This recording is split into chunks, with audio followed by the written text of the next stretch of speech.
Close your eyes and imagine for a moment that you're standing in a vast open field somewhere on this planet, perhaps in the Northern Hemisphere, maybe somewhere in Scandinavia or Canada, and you're completely alone with nothing but the earth beneath your feet and the sky stretching endlessly above you. Now here's something remarkable that might seem impossible to believe at first, but stay with me because what I'm about to tell you will change the way you think about your own body forever. Right now, in this very moment, you cannot feel something that your ancestors felt every single day of their lives, something so fundamental to their existence that losing it would have been as devastating as losing their ability to see or hear, and yet you've lived your entire life without even knowing it was missing. This isn't about some mystical power or supernatural ability. This is about a genuine biological sense that humans actually possessed, a sense that shaped civilizations, guided migrations across continents, and helped our species survive for hundreds of thousands of years.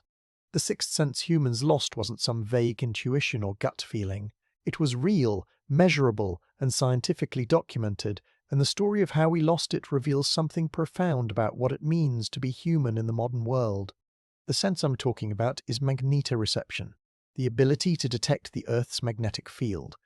And before you dismiss this as something only birds and sea turtles can do, let me take you on a journey through the fascinating evidence that humans once possessed this ability too, and some researchers believe we still have the biological hardware for it.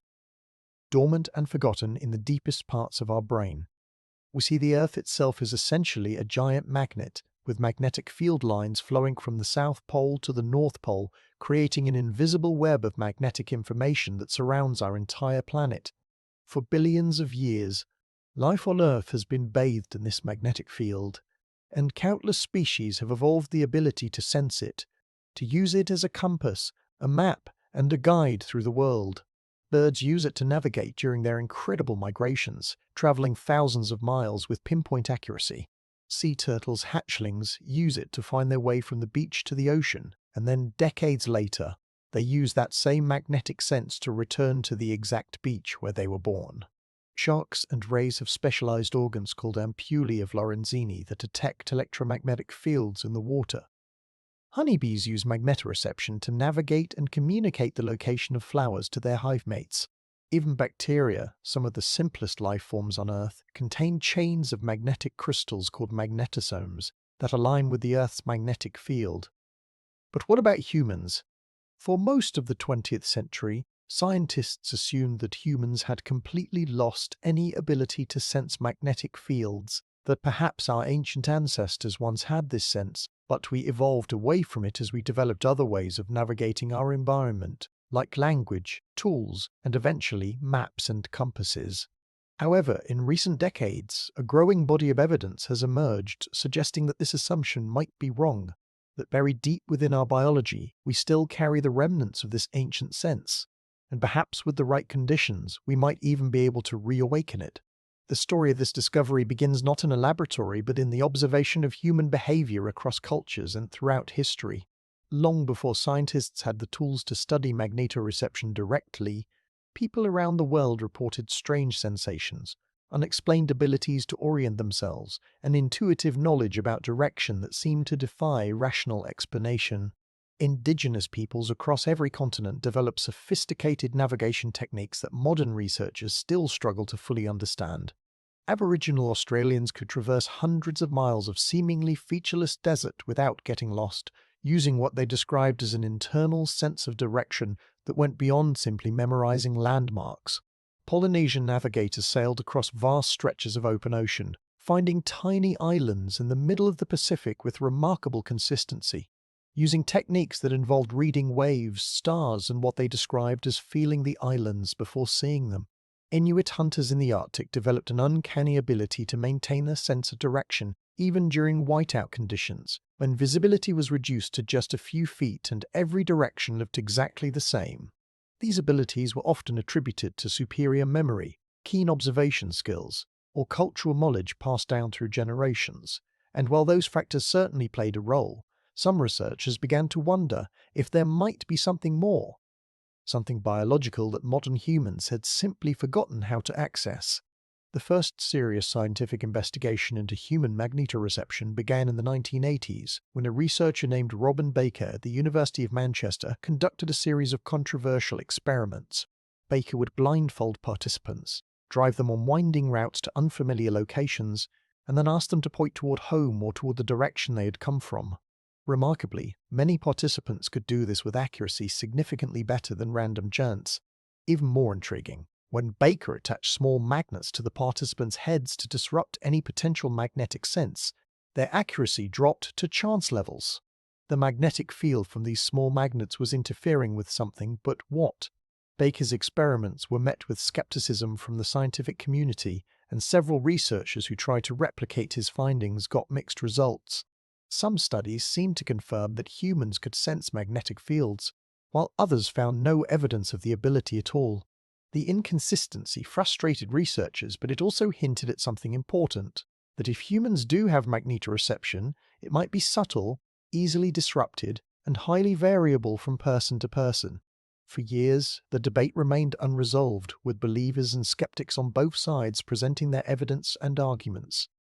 Then, in 2019, a breakthrough occurred that changed everything.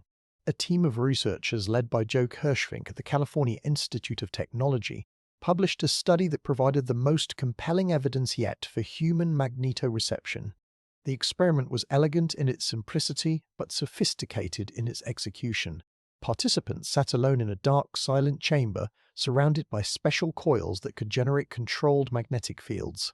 The researchers could manipulate these fields without the participants knowing, rotating the direction of the magnetic north, while measuring the participants' brain activity using electroencephalography, or EEG. What they found was stunning. When the magnetic field was rotated in certain ways, particularly when it was rotated to point downward, many participants showed a distinct change in their brainwave patterns, specifically a decrease in alpha waves, which typically indicates that the brain is processing new sensory information.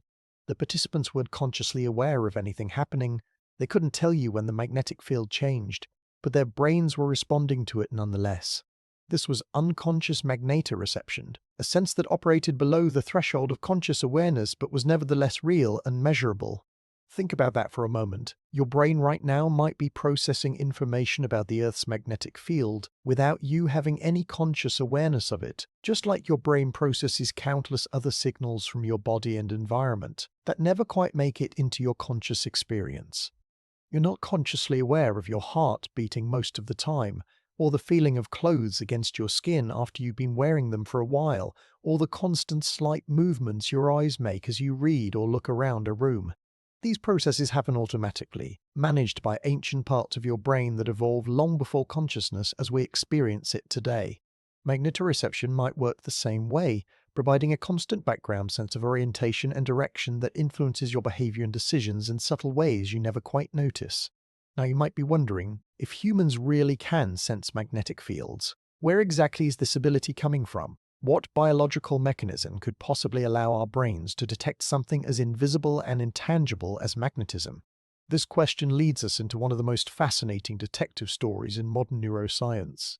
And I want you to take a moment to appreciate just how strange and wonderful this is going to get, because the answer involves crystals inside your brain, quantum mechanics in living cells, and a protein that might have migrated into our ancestors' eyes millions of years ago. But before we dive into those mechanisms, let me paint a picture for you of what it might have been like to be a human 50,000 years ago, when this magnetic sense would have been not just present but actively useful, shaping the way people lived and understood their world. Imagine you're part of a small group of humans living during the last ice age, long before agriculture, before cities, before writing or recorded history. Your entire world consists of the land you can walk across, the sky above you, and the deep knowledge passed down from your ancestors about how to survive in an environment that is often hostile and unforgiving. You and your people are nomadic, following herds of animals across vast distances, tracking seasonal changes in the availability of plants and water. Your survival depends on your ability to navigate, to remember where you've been, and to find your way to where you need to go. You don't have maps or compasses. You don't even have a written language to record directions or landmarks. Everything you know about the landscape must be held in your mind, passed down through stories and songs, and reinforced through direct experience. But you have something else, something that gives you an edge in this vast and often confusing world. You have an internal compass, a feeling deep in your gut, or perhaps behind your eyes, that tells you which way is north, which way leads back to the camp, which way the herd moved when you lost sight of them over the horizon. We don't think about this feeling consciously any more than you think about the feeling of balance that keeps you upright when you walk. It's just there, a constant background presence that guides your movements and decisions. When the fog rolls in thick enough that you can't see more than a few feet in any direction, you don't panic because you can still feel the general direction of home. When you wake up in an unfamiliar place, you don't feel completely lost because some part of your brain automatically knows the orientation of the landscape around you. This sense works alongside your other senses, integrating with your memory of landmarks, your understanding of the stars, and your ability to read subtle signs in the environment. It's not magical, it's biological, as natural and unremarkable to you as your sense of smell or your ability to feel temperature. Now fast forward to the present day and ask yourself, when was the last time you really needed to know which direction was north without looking at a device or a sign? When was the last time your survival depended on your ability to navigate using only your internal senses?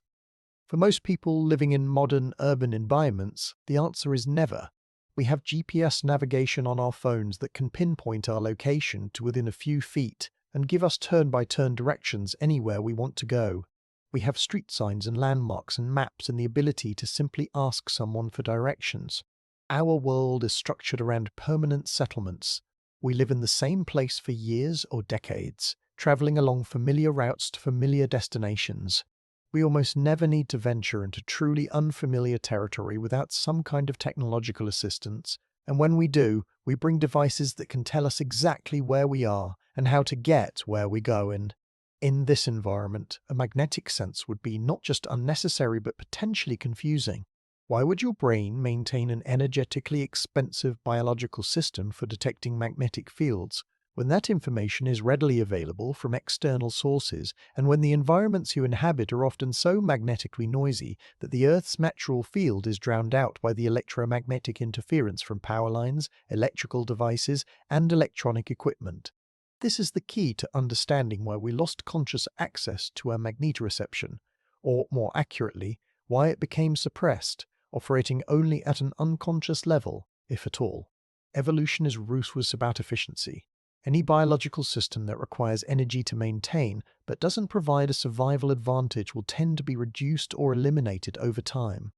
However, the process of evolution works on timescales of thousands or millions of years, and human civilization has only existed for about 10,000 years, with modern technology emerging only in the last century or so. That's nowhere near enough time for natural selection to completely eliminate a biological system as complex as magnetoreception. So what probably happened is this. The genetic hardware for magnetoreception is still there, built into our DNA and expressed in our cells, but the neural pathways that would allow us to consciously access and interpret that information have been pruned away through disuse, much like how a muscle atrophies when you don't use it, except this is happening at the level of brain development, neural connectivity. Every time a human baby is born, they carry the potential for magnetoreception in their genes. But as they grow up in an environment where that sense is never needed or actively cultivated, the neural pathways that would support conscious awareness of magnetic fields never fully develop or are gradually downregulated in favor of other sensory and cognitive abilities that are more immediately useful. This process is called neural plasticity, the brain's ability to reorganize itself based on experience and use, and it's one of the most powerful and important features of human neurology. Consider how this works with other senses we know more about.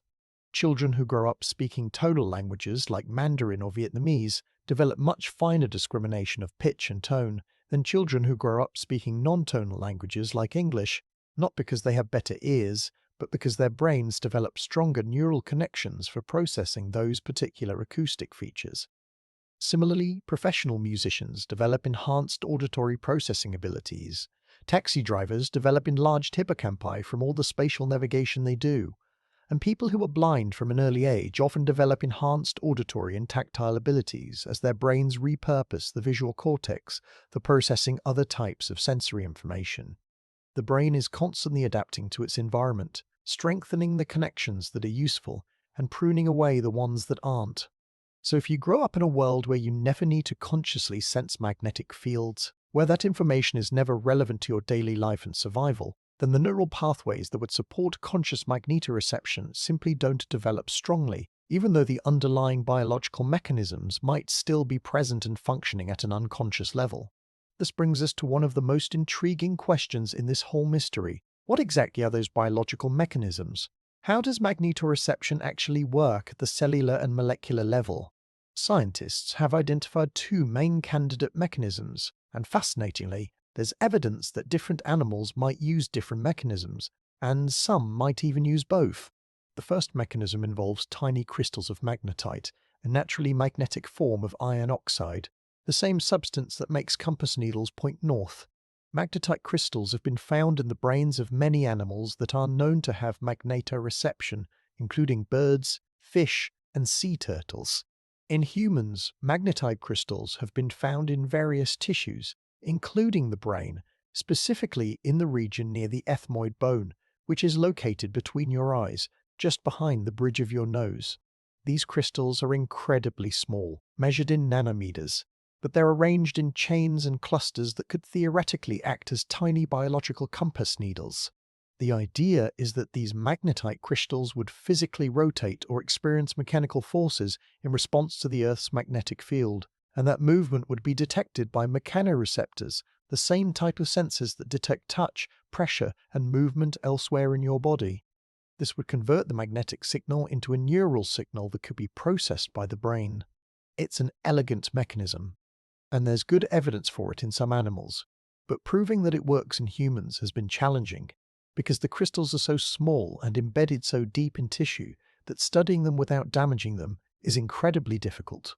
Moreover, some researchers have raised concerns about contamination, suggesting that some of the magnetite found in human brain tissue might actually come from environmental sources, like air pollution, rather than being biologically produced.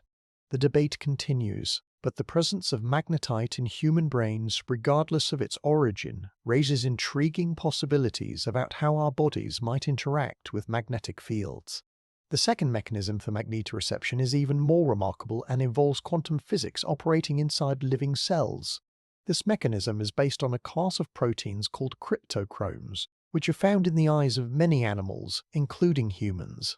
Cryptochromes are light-sensitive proteins that are involved in regulating circadian rhythms, your internal biological clock that tells you when to sleep and wake.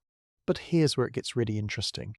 When cryptochromes absorb blue light, they can form what's called a radical pair, two molecules with unpaired electrons that are quantum mechanically entangled. The behavior of these radical pairs is influenced by magnetic fields, even very weak ones like the Earth's magnetic field. Depending on the orientation of the molecule relative to the magnetic field, the radical pair will transition between different quantum states at different rates, and these quantum states have different chemical properties.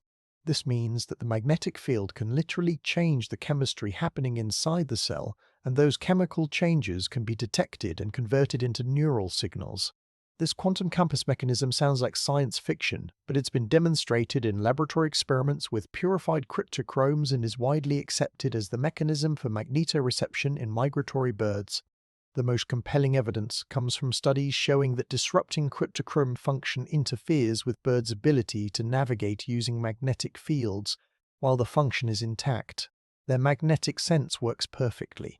Now here's the truly mind-bending part. Humans have cryptochromes in our eyes, specifically in the retina, and they appear to be structurally very similar to the cryptochromes found in birds that are known to mediate magnetoreception. This doesn't prove that human cryptochromes can detect magnetic fields, but it certainly suggests the possibility. Some researchers have proposed that humans might have had conscious magnetoreception through a cryptochrome-based mechanism at some point in our evolutionary past, and that we might still have unconscious magnetoreception through this pathway today. Imagine for a moment what it might be like if you could consciously access your cryptochrome-based magnetic sense. You would see the world slightly differently. perhaps perceiving a subtle pattern or glow overlaid on your visual field that would shift and change as you turned your head or moved through space. The Earth's magnetic field might appear as faint lines or colors that would give you an instant, intuitive sense of direction. This isn't pure speculation. Some birds appear to literally see the magnetic field as a visual pattern, likely perceived as a modulation of light intensity or color that changes with the orientation of the field. For a bird, navigating by magnetoreception might not feel like using a separate sense at all. It might just be part of how they see the world, as natural and integrated as the way we perceive depth or color. Could humans have experienced something similar at one time? Could some people still experience it today, perhaps without even realizing what they're perceiving? There are scattered reports throughout history and across cultures of people who claim to have an unusual sense of direction, who never get lost, who can always tell which way is north even when they're indoors or underground. Some of these individuals, when tested scientifically, do indeed show better than chance ability to orient themselves in situations where normal cues like the sun or stars aren't available. Are these people accessing some remnant of magnetoreception? Are they somehow more consciously aware of signals that the rest of us process only unconsciously? It's difficult to say for certain, but the possibility is tantalizing. Think about your own experience of direction and orientation. Have you ever had the feeling of knowing which way to go without being able to explain why? Have you ever felt somehow off or disoriented in a building or environment, only to later discover that the building was oriented in an unusual way relative to the cardinal directions? Have you ever had dreams about flying or moving through space where you had a clear sense of absolute direction, even though in your waking life you might get lost in a shopping mall? These subtle experiences might be glimpses of an ancient sense trying to make itself known, bubbles of magnetoreceptive information briefly surfacing into consciousness before being suppressed or ignored by the louder, more familiar inputs from your other senses. The human brain is constantly filtering the overwhelming flood of sensory information it receives, deciding what to bring into conscious awareness and what to handle automatically or ignore entirely. This filtering is essential. Without it, you would be paralyzed by the sheer volume of information your senses are constantly providing. But the filtering process isn't perfect, and it can be influenced by expectation, attention, and context. If you're not expecting to sense magnetic fields, if you don't even know it's possible, then your brain might simply categorize any magnetoreceptive signals as noise and filter them out before they reach your conscious awareness. This raises a fascinating possibility that's been explored by a handful of researchers who are interested in whether humans can be trained to consciously access their magnetoreception. If the biological hardware is still there, if our brains are still receiving magnetic information at some level, then perhaps with the right kind of training and feedback, people could learn to bring that information into conscious awareness. Much like how biofeedback training can teach people to consciously control their heart rate or blood pressure, processes that are normally completely automatic. Some preliminary experiments have been conducted along these lines, where participants are placed in controlled magnetic field environments and given feedback when they correctly identify changes in the field direction. The results have been mixed but intriguing, with some participants showing modest improvements in their ability to detect magnetic fields over the course of several training sessions. However, these experiments are difficult to conduct properly because they require very precisely controlled magnetic environments, which are expensive and technically challenging to create, and because the effects, if they exist, appear to be quite subtle and easily disrupted by other factors. One of the most interesting aspects of these training studies is how participants describe their experience when they start to detect the magnetic field changes. They don't report a completely new sensation that feels entirely foreign. Rather, they describe noticing subtle feelings they've had all along but never paid attention to. A slight pulling sensation in a particular direction, a vague sense of alignment or misalignment, an intuitive preference for facing certain directions, or even just a feeling of rightness or wrongness that they can't quite articulate. This suggests that magnetoreception, if it exists in humans, doesn't manifest as a distinct, obvious sensory experience, like seeing a color or hearing a sound. Instead, it seems to work more like proprioception, your sense of where your body parts are in space, which is something you use constantly but rarely think about consciously. You know where your hand is right now without looking at it. You can touch your finger to your nose with your eyes closed. You can walk without consciously thinking about where to place each foot. These abilities come from proprioceptive sensors in your muscles, joints, and tendons that constantly feed information to your brain about the position and movement of your body parts. But when was the last time you consciously noticed a proprioceptive sensation? Probably never, unless something went wrong. Like when your foot falls asleep and you temporarily lose proprioception in that limb, which creates a disturbing sense of disconnection. Magnetoreception might work similarly, providing a constant background sense of orientation that your brain uses automatically without bringing it into conscious awareness. This would explain why it's so hard to study, why experiments give inconsistent results, and why people generally don't notice that they have this ability. It would also explain why the sense might have degraded over time as humans developed other navigation strategies. If you're not consciously aware of using magnetoreception, then you won't notice when it starts to fade. You'll just gradually become more dependent on other cues, like landmarks, the position of the sun, or eventually technological aids like maps and GPS. The loss would be so gradual and so subtle that it would pass completely unnoticed, spread across hundreds of generations and thousands of years. Now let's think about what this means for understanding human evolution and the development of human culture and technology.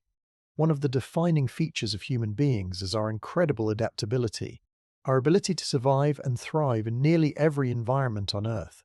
From Arctic tundra to tropical rainforest, from coastal shores to high mountain plateaus and arid deserts.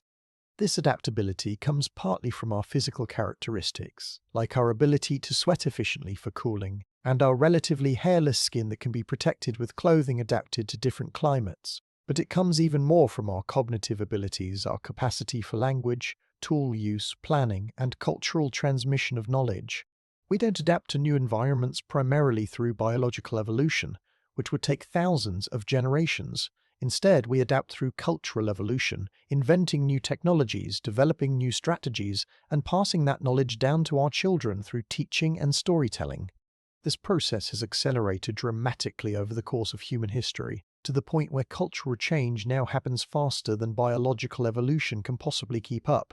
The environment that shaped human biology over millions of years, the environment of small nomadic groups living close to nature with minimal technology, is radically different from the environment most humans live in today, with dense cities, artificial lighting, processed foods, digital communication, and constant exposure to electromagnetic fields from power lines and electronic devices.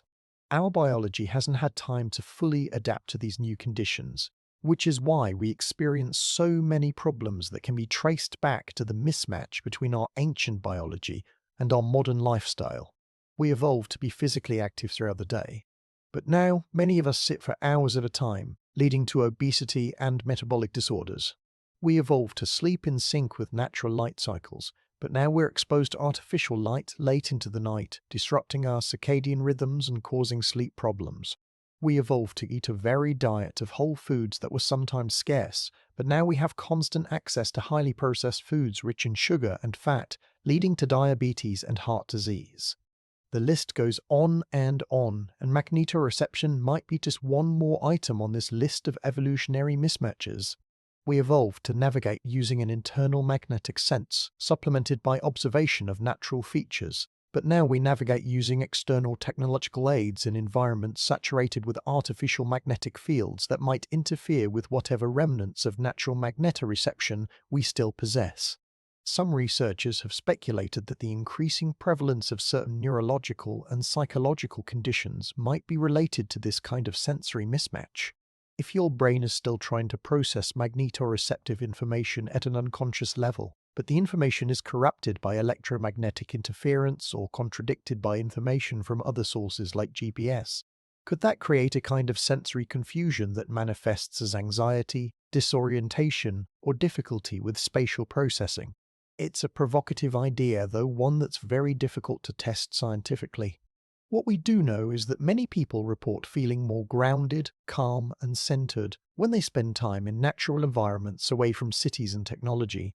And while there are many possible explanations for this, ranging from reduced stress to increased physical activity to exposure to natural light, it's at least possible that part of the benefit comes from allowing whatever magnetoreceptive abilities we still have to function without interference, giving our brains access to clean, uncorrupted information about the Earth's magnetic field.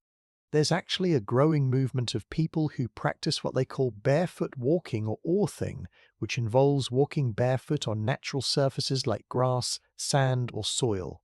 Proponents claim that this practice has various health benefits, and while many of the claimed mechanisms are scientifically questionable, there is some evidence that direct contact with the Earth's surface might affect the body's electrical state, and potentially its interaction with the Earth's magnetic field.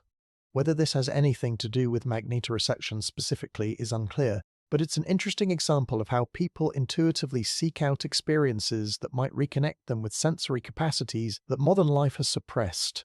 Let's explore another angle on this mystery by looking at what happens to people's sense of direction and spatial orientation when they travel to different parts of the world, particularly to regions near the magnetic poles where the Earth's magnetic field behaves quite differently than it does at middle latitudes. The Earth's magnetic field isn't uniform across the planet. Instead, it varies in both intensity and orientation depending on where you are. At the magnetic equator, the field lines run parallel to the Earth's surface, pointing horizontally toward the north. As you move toward the poles, the field lines tilt more and more steeply until at the magnetic poles themselves, the field lines point straight down into the Earth, or straight up out of it. This means that the magnetic information available to a magnetoreceptive organism changes dramatically depending on latitude, and organisms that navigate using magnetoreception have to account for these variations. Migratory birds, for example, appear to have an internal map of magnetic field variations that they use to determine not just direction, but also their approximate latitude, allowing them to know how far north or south they've traveled. Do humans have anything similar? There are some intriguing historical accounts that suggest we might. Explorers who traveled to polar regions sometimes reported experiencing severe disorientation and spatial confusion that couldn't be entirely explained by the physical challenges of the environment. In the 1960s and 70s, when scientists and military personnel began spending extended periods at research stations in Antarctica, some of them reported unusual psychological effects, including difficulty maintaining a sense of direction, vivid spatial dreams, and a general feeling of disconnection or unreality. These effects were typically attributed to the extreme isolation, the constant daylight or darkness depending on the season, and the monotony of the environment, all of which undoubtedly played a role. But some researchers wondered if the unusual magnetic environment might also be a factor. Near the magnetic poles, not only is the field orientation very different from what most people are accustomed to, but the field also fluctuates more dramatically due to space weather events like solar storms. Could these magnetic anomalies be affecting people's unconscious sense of orientation, creating a subtle but persistent feeling of being spatially unmoored? It's difficult to prove, but it's a tantalizing hypothesis. Similarly, there are reports from sailors and pilots of experiencing disorientation when crossing the magnetic equator, the line where the Earth's magnetic field changes from pointing slightly downward in the northern hemisphere to pointing slightly upward in the southern hemisphere. This transition happens over a relatively short distance, potentially creating a situation where magnetoreceptive information suddenly reverses, which could theoretically cause confusion if the brain is processing that information at an unconscious level. Again, these reports are anecdotal and could have many other explanations, but they fit the pattern of what you might expect if humans have subtle unconscious magnetoreception that can be disrupted by unusual magnetic environments. Another fascinating line of evidence comes from studies of how people orient themselves in familiar versus unfamiliar environments. When you're in a place you know well, like your home or neighborhood, you navigate primarily using landmarks and learned routes. You know that the grocery store is 3 blocks that way, that you turn left at the big oak tree to get to your friend's house, that your bedroom is down the hall and to the right. This kind of navigation is called route knowledge or landmark-based navigation, and it's very effective for getting around in familiar spaces, but it has limitations.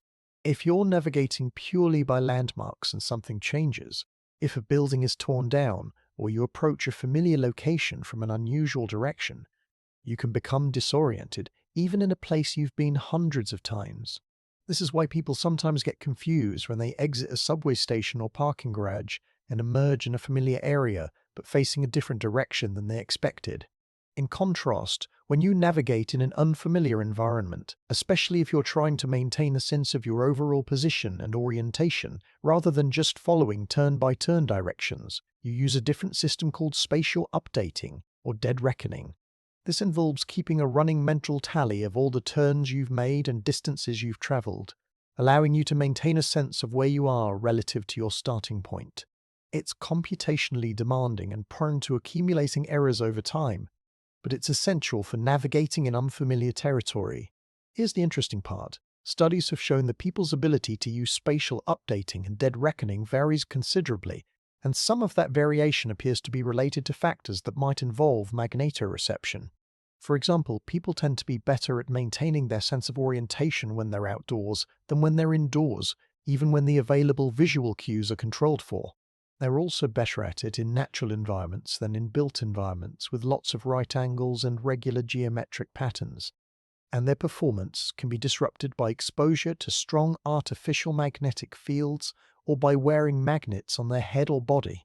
None of this proves that magnetoreception is the mechanism behind these effects.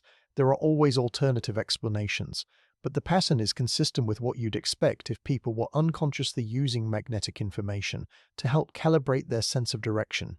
Think about the last time you were at a large building with lots of corridors and turns, maybe a hospital, a convention center, or a large shopping mall.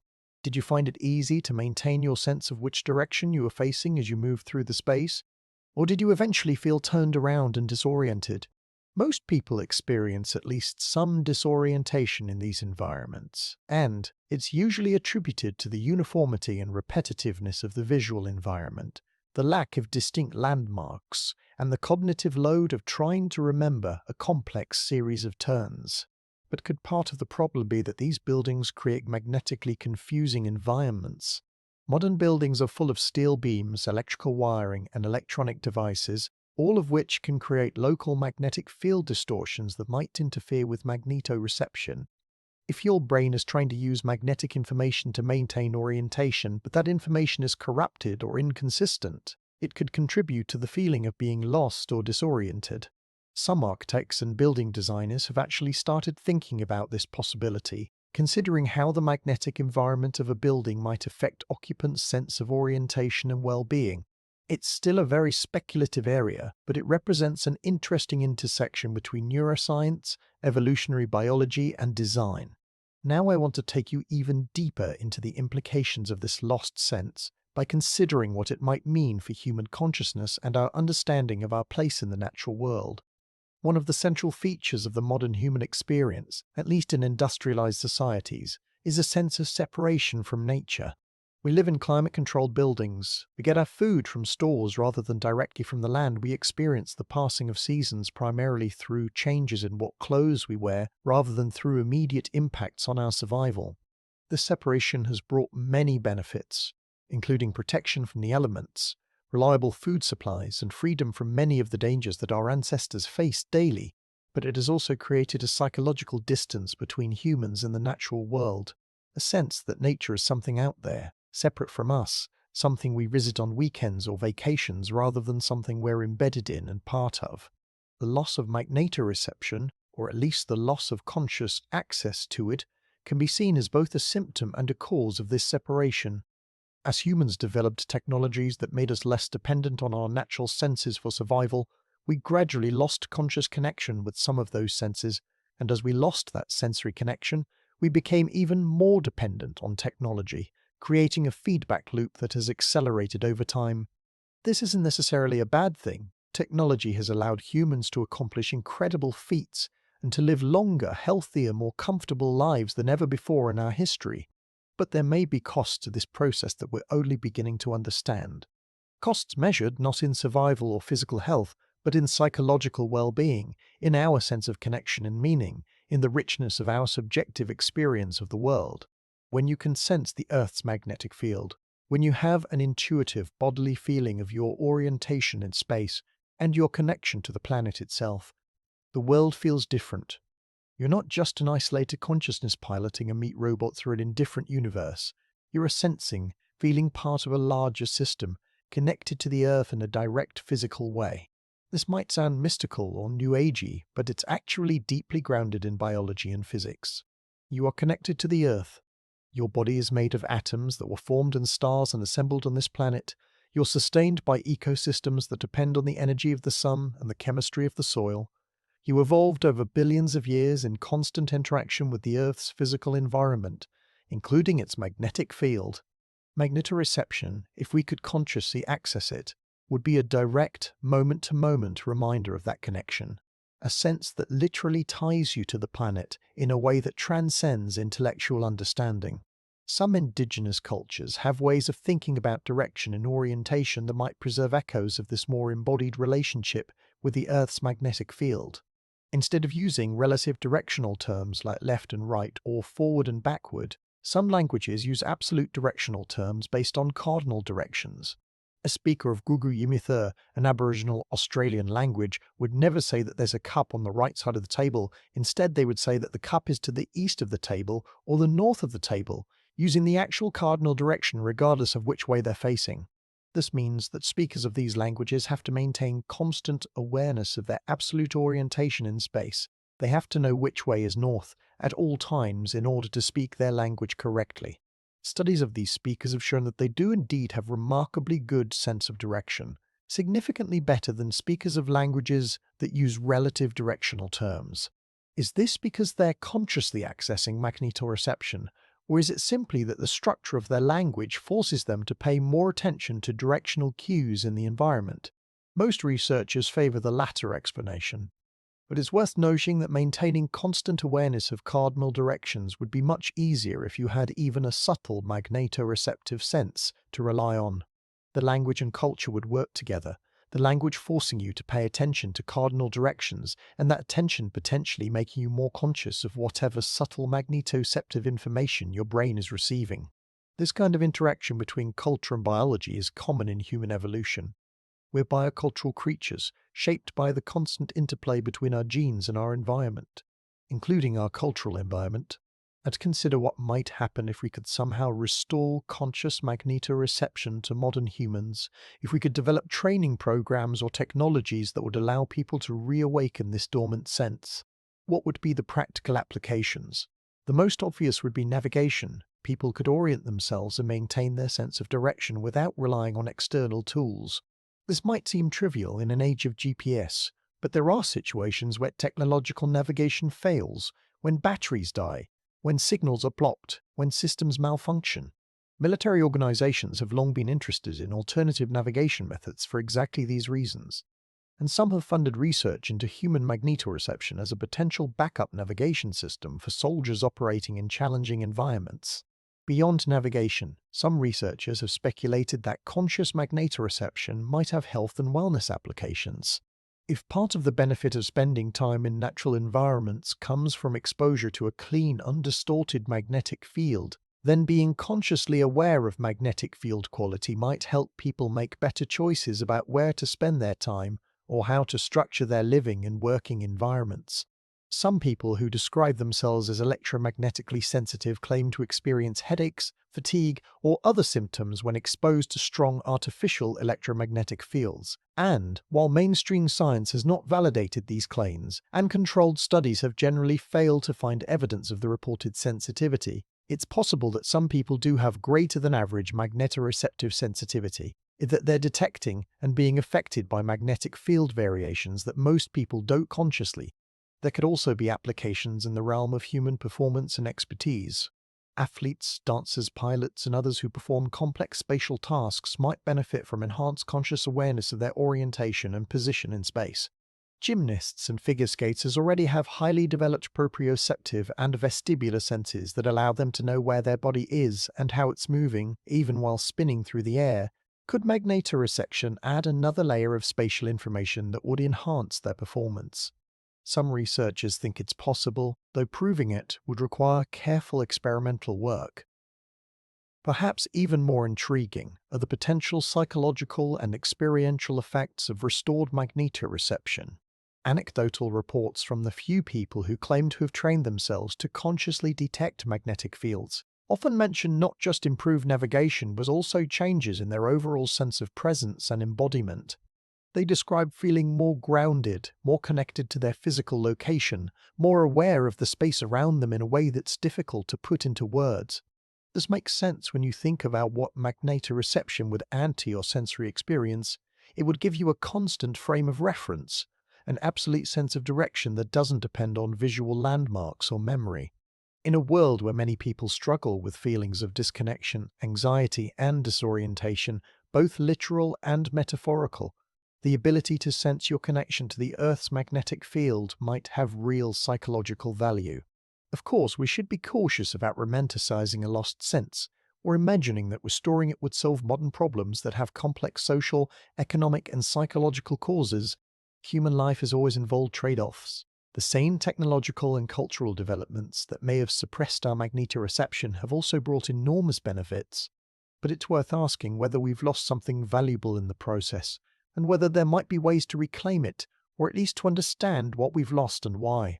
This question becomes even more interesting when we consider that human sensory evolution might not be finished, that we might be in the process of developing new sensory capacities even as we lose old ones. Human sensory systems have changed throughout our evolutionary history in response to changing environmental pressures and opportunities. Our ancestors who lived in trees had different visual systems than we do, with adaptations for detecting movement and depth in a three-dimensional forest canopy environment. When our ancestors moved to the savanna, our visual systems adapted to be better at detecting predators and prey across long distances in open environments. Our color vision, which is quite sophisticated compared to most mammals, may have evolved partly to help us identify ripe fruit and young nutritious leaves in forest environments.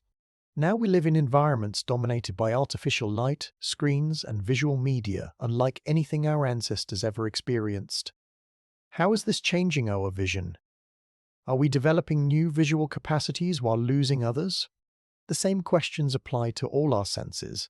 Our auditory environment is completely different from that of our ancestors, dominated by mechanical noises, electronic sounds, and recorded music rather than natural soundscapes and human voices. Our olfactory environment has changed dramatically, with many natural smells replaced by artificial fragrances, and many people living in environments where smell is less important for navigation and information gathering than it was for our ancestors.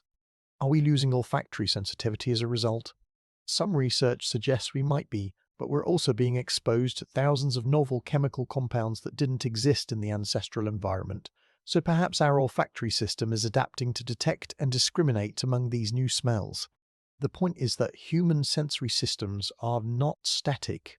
They've changed in the past, and they're changing now, and magnetoreception is part of that ongoing story of sensory evolution and adaptation. Whether we ultimately decide that losing conscious magnetoreception was a worthwhile trade-off for other cognitive and technological abilities, or whether we work to restore it as a valued connection to our evolutionary heritage and the natural world, understanding this lost sense helps us understand what it means to be human in a deeper way. It reminds us that our experience of reality is not objective or complete, but filtered through sensory systems that were shaped by our evolutionary history and continue to be shaped by our environment and culture. There are aspects of reality that we simply don't perceive, not because they aren't real, but because we don't have the sensory apparatus to detect them, or because our brains filter them out as irrelevant. Magnetoreception is just one example, but it's a particularly poignant one because it's a sense we apparently once had and lost, or at least lost conscious access to, within the timescale of human history. Now let's think about the broader implications of this for how we understand animal consciousness and cognition. For centuries, humans have tended to view animals as having simpler, more limited mental lives than our own, lacking language, abstract reasoning, and self-awareness. But the discovery of sophisticated sensory abilities in animals, abilities that humans lack or have lost, challenges this hierarchical view. A migratory bird that can sense the Earth's magnetic field, integrate that information with visual cues from the stars in the landscape, and use all of that to navigate thousands of miles to return to the exact location where it was hatched, is accomplishing something cognitively remarkable, something that requires sophisticated neural processing and integration of multiple streams of information. The fact that the bird does this without language or conscious deliberation doesn't make it less impressive. it might actually make it more impressive, suggesting forms of intelligence and cognition that are fundamentally different from human cognition, but no less sophisticated in their own way. When we recognize that animals have sensory capacities that we lack, it becomes easier to imagine that they might have entire dimensions of experience that we can't directly access or understand. What is it like to be a bat, navigating through complete darkness using echolocation, building a three-dimensional sonic map of the world? What is it like to be a shark, detecting the electrical fields produced by the muscle contractions of hidden prey? What is it like to be a sea turtle, feeling the subtle variations in the Earth's magnetic field that allow you to navigate across an ocean to return to a beach you left decades ago? We can study the neuroscience and try to understand the mechanisms, but the subjective experience, the quality of these senses, remains forever beyond our direct knowledge.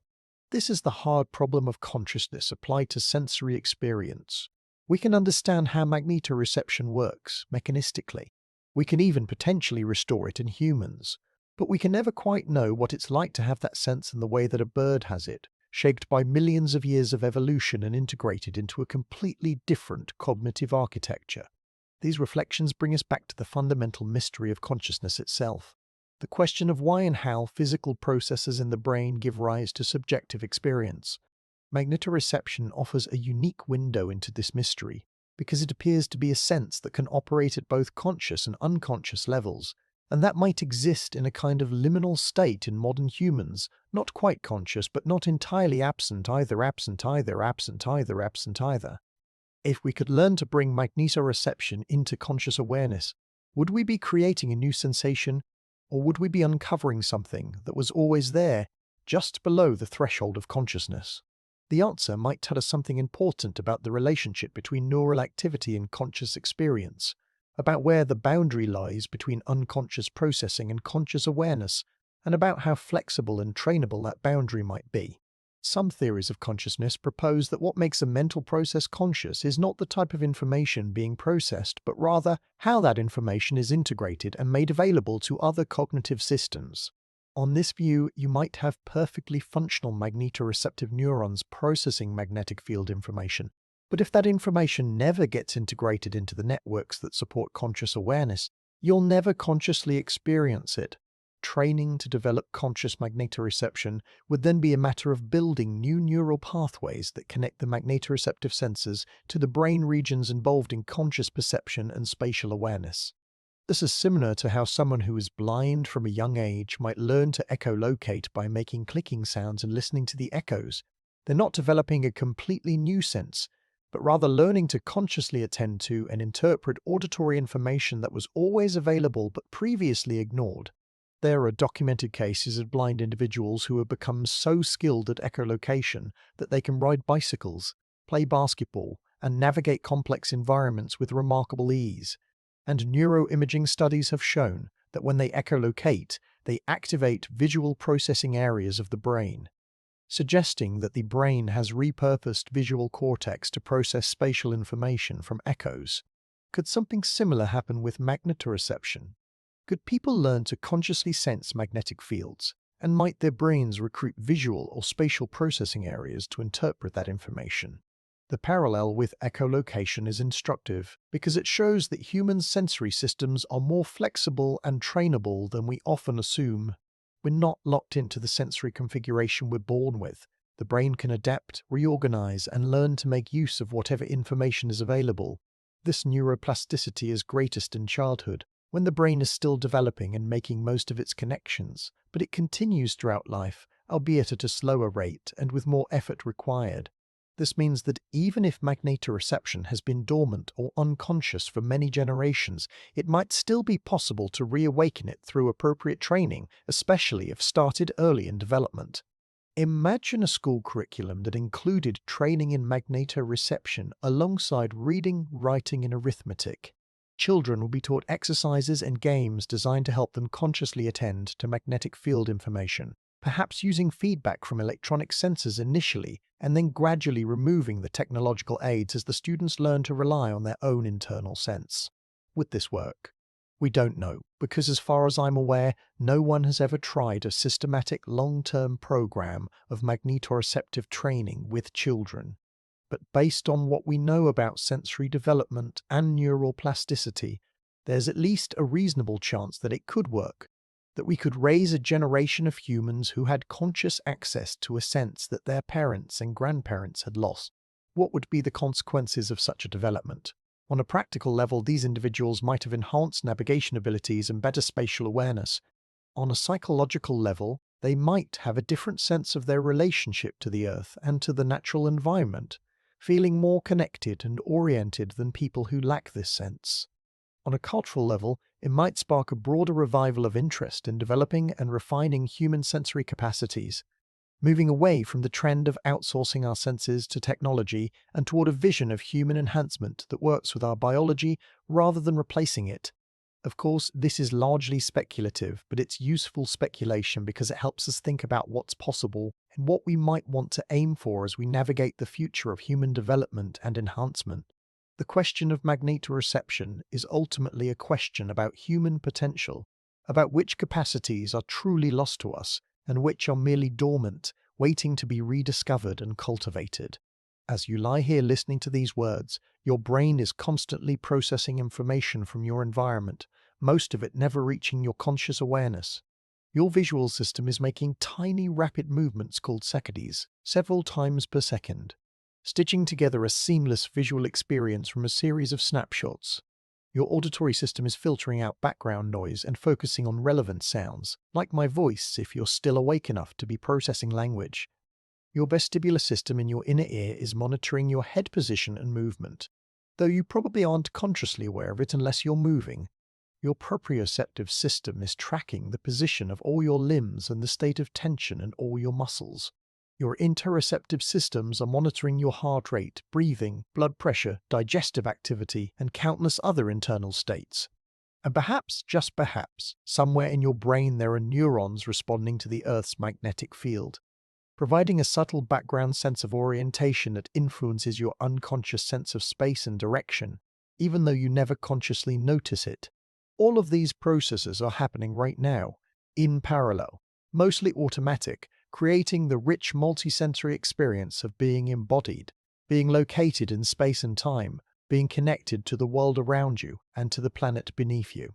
Magnetoreception, whether we can consciously access it or not, is part of that web of connections, one more thread linking you to the physical reality of Earth and its magnetic embrace. The magnetic field itself is generated deep within the planet, in the outer core where molten iron churns and flows in patterns driven by the Earth's rotation and by convection currents powered by heat from the inner core.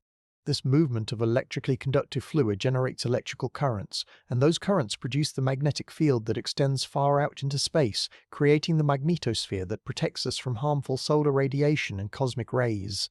Without the Earth's magnetic field, life on the surface would be exposed to much higher levels of radiation, and our atmosphere would gradually be stripped away by the solar wind, the stream of charged particles constantly flowing out from the sun. So the magnetic field is not just a navigation aid, it's essential to the very existence of the biosphere, and it has been present throughout the entire history of life on Earth, shaping the evolution of countless species, including our own ancestors. When magnetoreceptive animals sense the Earth's field, they're tapping into something ancient and fundamental, a feature of the planet that has been stable enough to be reliable for navigation but that also changes over time in ways that are recorded in the geological record. The magnetic poles wander gradually over time, and occasionally, on timescales of hundreds of thousands of years, they flip completely, with north becoming south and south becoming north. These reversals are recorded in rocks that formed mid-ocean ridges, where magma wells up from below and solidifies, locking in the orientation of the magnetic field at the time of solidification. By studying these magnetic stripes in the ocean floor, geologists can reconstruct the history of Earth's magnetic field going back millions of years. During a magnetic reversal, which takes several thousand years to complete, the field becomes more complex and weaker, potentially creating challenges for animals that depend on magnetoreception for navigation. There's some evidence that species diversity and extinction rates change during reversals, though the evidence is not conclusive and other factors are certainly involved. The last major reversal was about 780,000 years ago, long before modern humans evolved, so we have no direct experience of what a reversal would be like for magnetoreceptive organisms. But it's an interesting thought experiment to imagine what would happen if a reversal began today. Birds and sea turtles and other strongly magnetoreceptive animals would likely experience disruption to their navigation, potentially getting lost during migrations or failing to return to breeding sites. And if humans still have unconscious magnetoreception, we might experience subtle psychological effects, feelings of disorientation or unease that we couldn't quite explain. Of course, any such effects would be completely overshadowed by the other consequences of a magnetic field reversal, including increased radiation exposure and potential impacts on technology that depends on the magnetosphere for protection from space weather. The point is that we live on a dynamic planet whose magnetic field is not a static feature, but an ever-changing consequence of physical processes in the deep interior, and life on Earth, including human life, exists in constant interaction with that field. Understanding magnetoreception means understanding ourselves as geological beings, shaped not just by biological evolution, but by the physical environment of the planet, including aspects of that environment that we don't consciously perceive, but that may nonetheless influence our biology, our behavior, and our experience. This perspective invites a kind of humility, a recognition that there is much about our own nature and our own capacities that we still don't understand. For all our scientific and technological sophistication, for all our ability to split atoms and sequence genomes and send spacecraft to other planets, we still can't say with certainty whether we can sense magnetic fields, and if we can, what that sense is for and how it works in the context of modern human life. This uncertainty is actually quite exciting. It means there are still mysteries to uncover, still aspects of human biology and experience that remain unexplored. The study of magnetoreception is part of the broader project of understanding human sensory systems and how they shape our experience of reality. Every advance in this understanding has the potential to change how we think about ourselves and our place in the world, revealing hidden capacities, unsuspected limitations, and new possibilities for how we might live and flourish. As research continues, as new technologies allow us to study the brain and sensory systems in greater detail, we'll likely learn more about whether and how magnetoreception works in humans, and perhaps we'll develop ways to enhance or restore this sense for those who want it.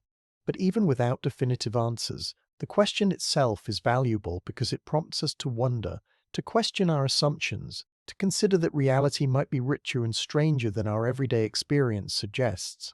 This sense of wonder and curiosity is something worth cultivating, worth protecting, worth sharing, especially in an age when it's easy to feel like everything has already been discovered and explained, like there are no mysteries left. The mystery of magnetoreception reminds us that the universe still holds secrets, that our own bodies still hold secrets, and that the boundary between the known and the unknown is closer than we think, perhaps as close as the neurons in our own brains that might be quietly responding to the Earth's magnetic field while we sleep.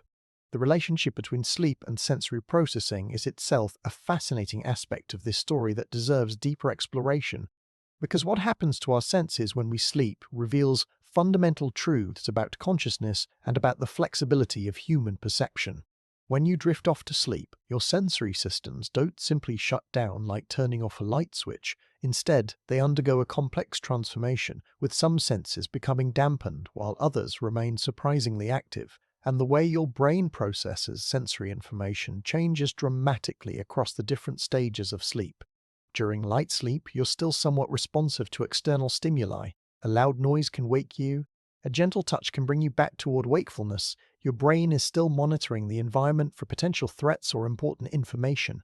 But as you descend into deeper sleep, your sensory thresholds rise, meaning it takes stronger stimuli to evoke a response, and the nature of sensory processing becomes more selective, with your brain filtering out routine or expected stimuli while remaining alert to novel or threatening ones. This is why a parent can sleep through traffic noise but wake instantly to their baby's cry. Why you might sleep through an alarm clock you've heard 1,000 times, but wake to an unfamiliar sound. The brain during sleep is engaged in a kind of sophisticated triage, deciding what sensory information is important enough to warrant interrupting sleep and what can be safely ignored. Now here's where it gets interesting in relation to magnetoreception. If magnetic field information is being processed unconsciously during waking hours, what happens to that processing during sleep? Does magnetoreceptive input continue to flow to the brain? And if so, how does the sleeping brain use or respond to it? There's very little research on this specific question, but we can make some educated guesses based on what we know about other sensory systems during sleep and about the proposed functions of magnetoreception. If magnetoreception primarily provides information about spatial orientation and direction, then it might be particularly active during dreams, especially dreams involving movement through space or navigation. Many people report dreams of flying, of traveling through landscapes, of being lost, or trying to find their way somewhere, and these dreams often have a vivid spatial quality, a sense of moving through three-dimensional space with a clear feeling of direction and orientation, even when the dream environment doesn't correspond to any real place. Could the magnetoreceptive system be contributing to this spatial sense in dreams, providing the brain with directional information that gets incorporated into the dream narrative? It's an intriguing possibility, and it would explain why dreams sometimes have such a strong sense of absolute direction, why you might dream of traveling north or east and wake up with a clear memory of that directional movement, even though directions don't really exist in dream space the way they do in physical space. The idea that magnetoreception might be more accessible during sleep than during waking is not as far-fetched as it might sound, because sleep is a time when the normal sensory dominance hierarchies of waking consciousness are relaxed. During waking hours, vision and hearing tend to dominate conscious awareness, with other senses providing supporting information. But during sleep, especially during REM sleep when most vivid dreaming occurs, the brain is freed from the constraints of processing immediate sensory input from the environment and can give more weight to internally generated signals and to subtle sensory inputs that would normally be overwhelmed by more dominant senses. This is similar to how people who are blind often report enhanced auditory and tactile sensations in their dreams, or how sensory deprivation can make you more aware of subtle perceptions that are normally drowned out by more intense stimuli. If you're lying in bed right now, in the dark, with your eyes closed, not moving, then your visual and motor systems have very little to process, which might create an opportunity for other sensory information, including potentially magnetoreceptive information, to rise closer to consciousness. Some meditation practices specifically aim to create this kind of sensory quieting, reducing input from the dominant senses to allow awareness of subtler perceptions. And practitioners sometimes report experiences that could be interpreted as enhanced proprioception, interoception, or even possibly magnetoreception, though they typically don't label them that way. The vocabulary we use to describe sensory experiences shapes what we notice and how we interpret it, and in a culture that doesn't have a concept of human magnetoreception, people who experience magnetoreceptor sensations might interpret them in other terms as intuition, as a sense of energy, as spiritual awareness, or simply as vague feelings they can't quite articulate. This is another reason why magnetoreception is so difficult to study in humans. We lack a shared language for talking about it, unlike vision or hearing, where we have rich vocabularies for describing what we perceive. Developing such a vocabulary might actually be a crucial step in making magnetoreception more accessible to consciousness, because naming something, having words for it, makes it easier to attend to and to think about. Consider how the Inuit are sometimes said to have dozens of words for different types of snow, while English has just a few. This linguistic difference corresponds to a practical difference in how people perceive and categorize their environment, with Inuit speakers noticing distinctions in snow conditions that English speakers might overlook, not because they can't see the differences, but because they don't have convenient labels for them and therefore don't habitually attend to them. Similarly, developing a rich vocabulary for magnetoreceptive experiences, words for different qualities of magnetic field sensation, for different orientations, for the feeling of alignment or misalignment with the field, might make those experiences more noticeable and more consciously accessible. Some researchers who work on human magnetoreception have tried to develop such vocabularies, asking participants in their studies to describe in detail any sensations they notice when magnetic fields are manipulated, and then looking for common patterns in those descriptions. The reports are remarkably varied. Some people describe a pulling or tugging sensation, others a sense of pressure or weight in a particular direction, Some report visual phenomena, like seeing faint patterns or glows. Others report emotional responses like feeling more calm or more agitated, depending in field orientation. And some report no conscious sensation at all, even when their brain wave patterns show clear responses to the magnetic field changes. This variability might reflect genuine individual differences in magnetoreceptive sensitivity, or it might reflect differences in how people introspect and describe their internal experiences, or most likely some combination of both. One fascinating finding from these studies is that people who score higher on measures of interoceptive awareness, meaning they're generally good at perceiving their own internal bodily states, like heartbeat or breathing, also tend to show stronger magnetoreceptive responses. This suggests that magnetoreception might be related to the broader ability to attend to subtle internal sensations, and that training in mindfulness or body awareness might enhance magnetoreceptive sensitivity as a side effect. Mindfulness meditation, which involves paying careful attention to present moment sensory experience without judgment, has been shown to enhance various aspects of sensory perception and body awareness. Practitioners often report noticing subtle sensations they had previously overlooked, and brain imaging studies show changes in areas associated with sensory processing. Could regular meditation practice make someone more aware of magnetoreceptive sensations? It's certainly possible, though, to my knowledge, no one has specifically studied this question. The connection between magnetoreception and meditation brings us into territory that some scientists might find uncomfortable because it starts to overlap with practices and traditions that are sometimes associated with mysticism or pseudoscience.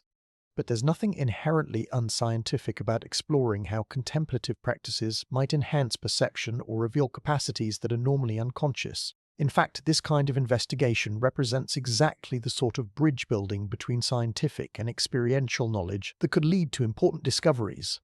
Throughout history, subjective experience has often led the way to scientific discovery. People noticed phenomena in their own experience, talked about them, developed practices around them, and only later did science develop the tools to measure and explain what was happening.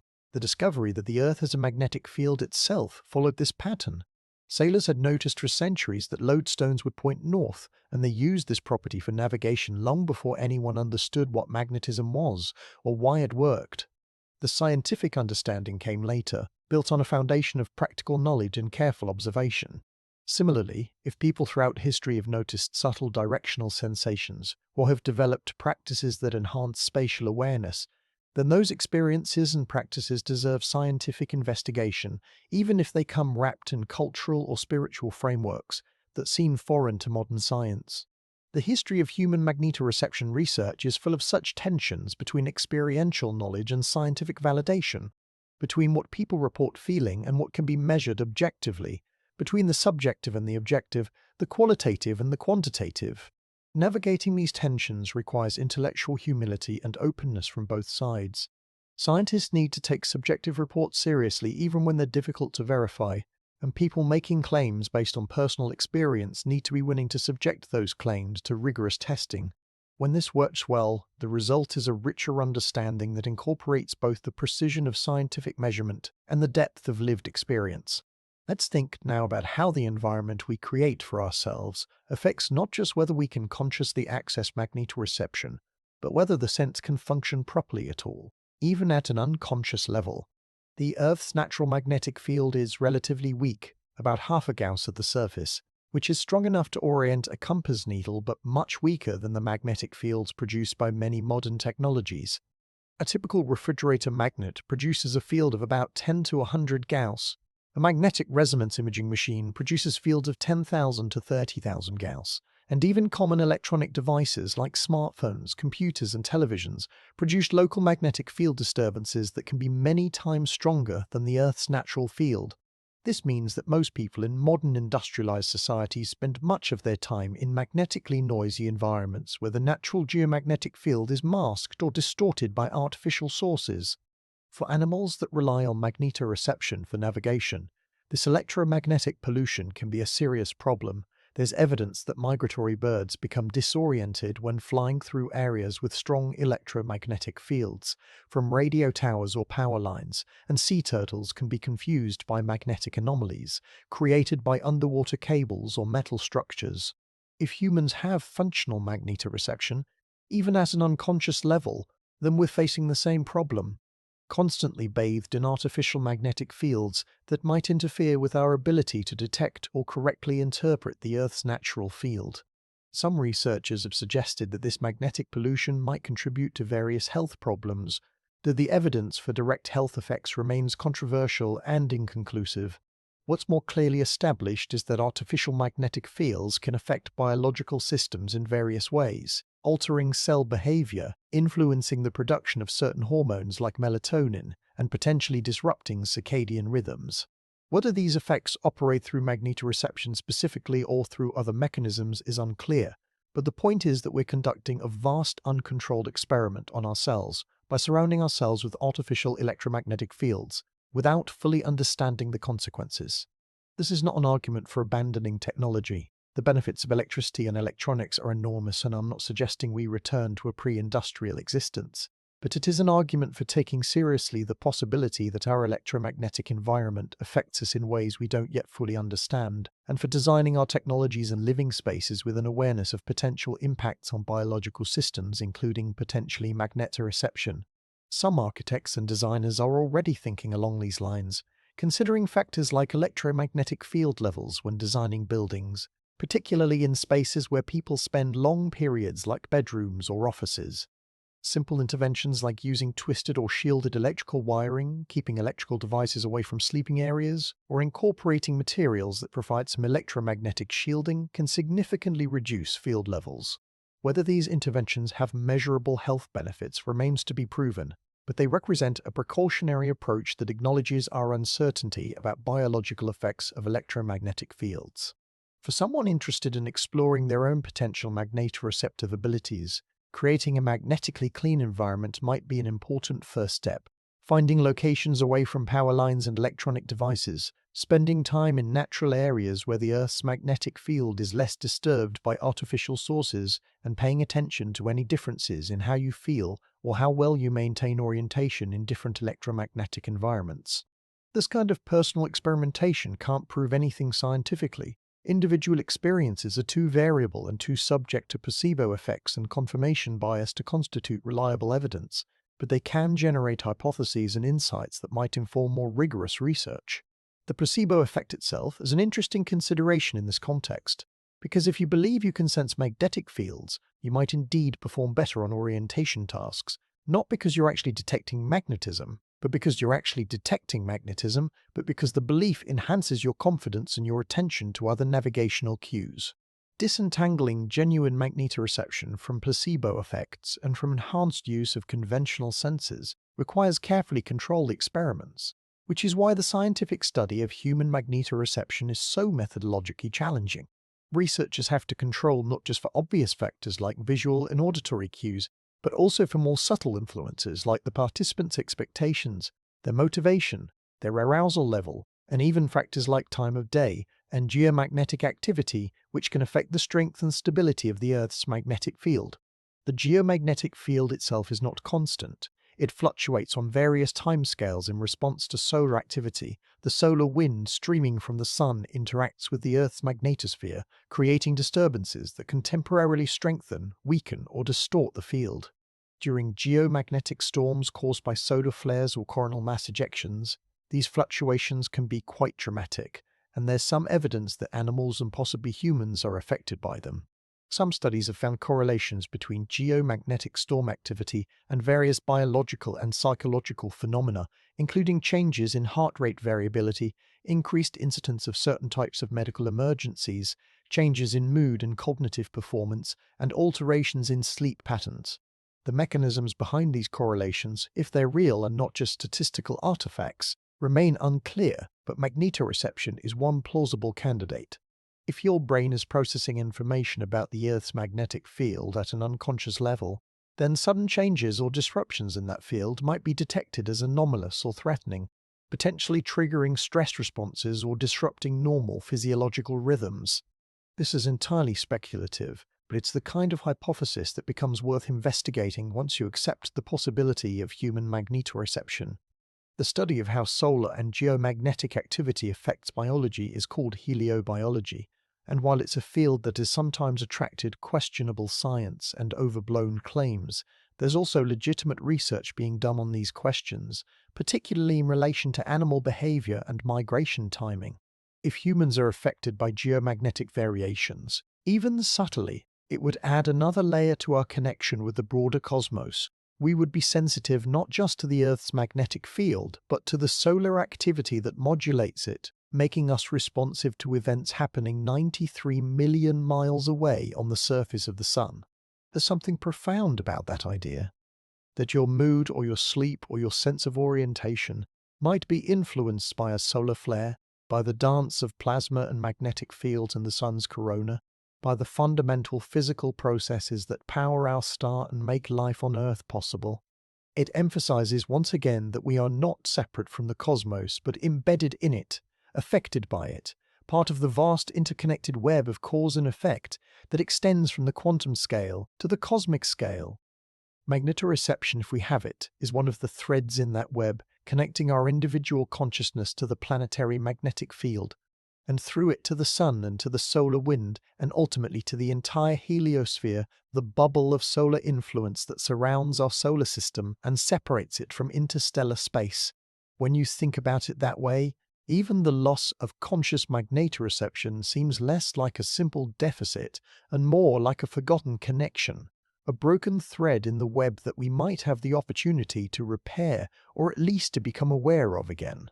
The question of whether we should try to restore magnetoreception, either through training or through technological enhancement, raises interesting ethical and philosophical questions about human nature and human enhancement. There's a long-standing debate in philosophy and bioethics about whether we should try to enhance human capacities beyond their natural baseline, or whether we should be satisfied with what evolution has given us. On one side of this debate are the transhumanists and enhancement enthusiasts, who argue that there's nothing sacred about our current biological configuration, that we've always used technology to overcome our limitations, and that we should embrace the possibility of enhancing ourselves through genetic engineering, neural implants, or other interventions. On the other side are the bioconservatives, who worry that enhancement could lead to inequality, to loss of human dignity, to unforeseen consequences, and to the erosion of important human values. The question of magnetoreception doesn't fit neatly into this debate, because it's not clear whether developing conscious magnetoreception would count as enhancement beyond the normal human baseline or as restoration of a capacity that humans naturally have but have lost access to. If magnetoreception is indeed part of our biological heritage, if the mechanisms are still present in our bodies just waiting to be activated, then developing it might be more like physical therapy or education, helping people access capacities they already possess, rather than like enhancement through artificial means. This distinction might matter morally and politically. People who are uncomfortable with radical human enhancement might still support efforts to help people develop their full natural potential, and magnetoreception training might fall into that category.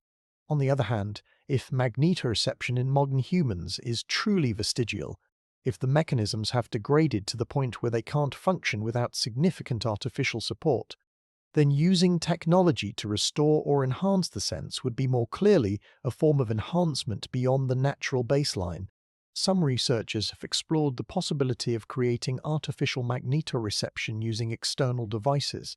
Things like vibrating compasses that buzz or vibrate to indicate magnetic north, allowing the wearer to learn to orient themselves using this artificial sense.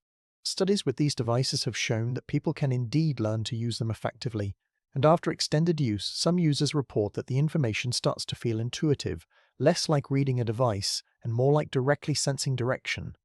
This is similar to the phenomenon of sensory substitution, where information normally delivered through one sense is converted to another sense, like devices that convert visual information to tactile stimulation for blind users, allowing them to perceive spatial layout through touch. With sufficient training, these sensory substitution devices can enable remarkably sophisticated perception, and the brain areas that normally process the original sense can be recruited to process the substituted signal. Could a magnetic compass device function as a form of magnetoreception prosthesis, eventually becoming so integrated with the user's perception that it functions like a natural sense? Some users of these devices report exactly that, saying that after months of use they begin to have a direct feeling of north even when they're not consciously attending to the device feedback, suggesting that their brains have incorporated the artificial signal into their body schema and spatial awareness. This is a testament to the remarkable plasticity of the human brain, its ability to integrate new sources of information and to adapt to altered sensory inputs. If we can create functional magnetoreception through artificial devices and training, does it matter whether we also have natural biological magnetoreception? In terms of practical function, probably not. An artificial sense that provides reliable information is just as useful as a biological one, and in some ways might be more useful because it could be calibrated more precisely and could provide information in formats optimized for human perception. But in terms of understanding ourselves, of knowing what capacities are inherent to human biology and what our evolutionary heritage has given us, it matters quite a lot whether we have natural magnetoreception, because it speaks to the question of what we are. What a human being is at the deepest biological level. Are we creatures who can sense magnetic fields, or aren't we? The answer to that question is part of the answer to the larger question of what it means to be human, and that's why researchers continue to pursue this mystery, even though the practical applications might be limited in an age of GPS and electronic navigation. The search for human magnetoreception is ultimately a search for self-knowledge, an attempt to map the full territory of human sensory experience and to understand the hidden capacities that might lie dormant within us. Every species has its own unique sensory world, its own Umwelt, to use the term coined by biologist Jakob von Wexkull, meaning the subjective experiential world created by an organism's particular set of senses and its particular way of processing sensory information.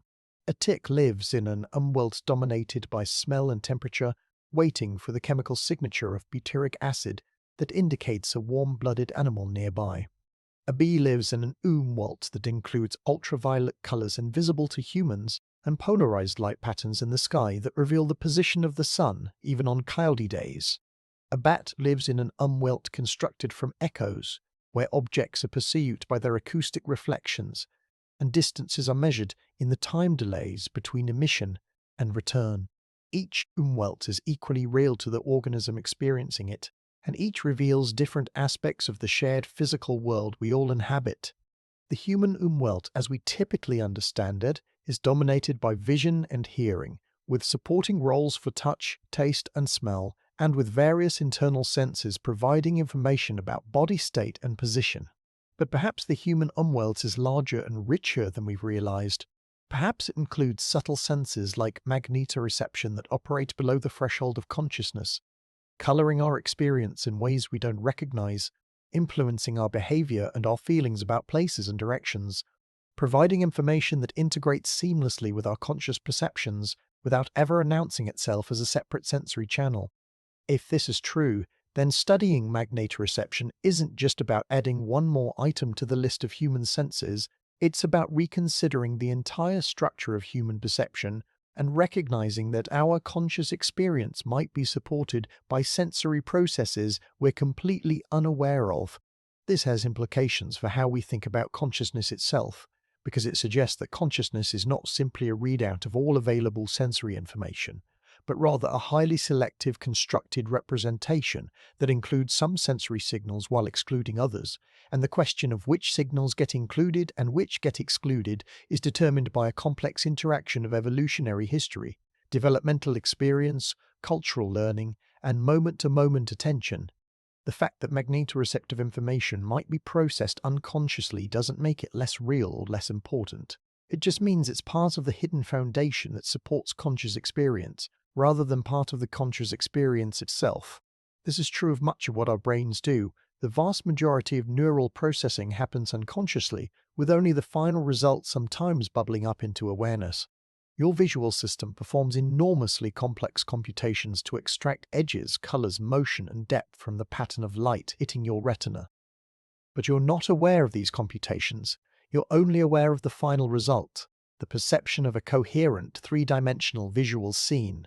Similarly, your motor system performs complex calculations to coordinate muscle contractions when you reach for an object, but you're not aware of these calculations. You simply intend to reach, and your arm moves. Consciousness is like the tip of an iceberg, the small visible part supported by a much larger hidden structure beneath the surface. And magnetoreception, if we have it, is probably part of that hidden structure. Recognizing this helps us appreciate the full complexity of what it means to be a sensing, perceiving, acting organism in the world. We are so much more than what we consciously experience. We are vast information processing systems with multiple parallel streams of sensory input, most of which we never become aware of, all of it being integrated and used to guide our behavior and shape our experience. The project of science is in some sense the project of bringing the unconscious into consciousness, of making explicit what is implicit, of revealing the hidden mechanisms and processes that underlie the phenomena we experience directly. In the case of magnetoreception, this project faces the peculiar challenge that the phenomenon we're trying to study might be inherently difficult to bring into consciousness, not because of technical limitations, but because of how the sense operates, providing information that's most useful when integrated unconsciously with other sensory and cognitive processes.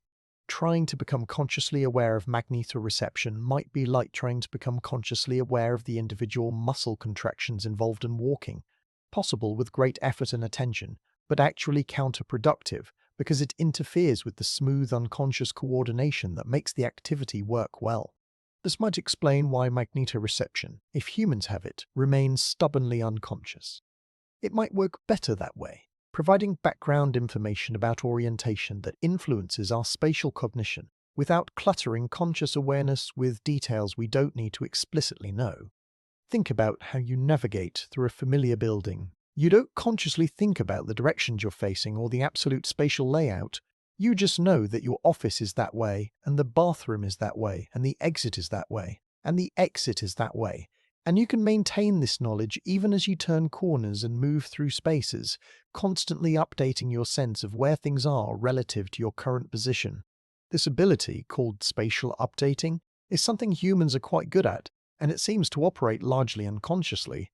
You're not aware of doing any mental calculations.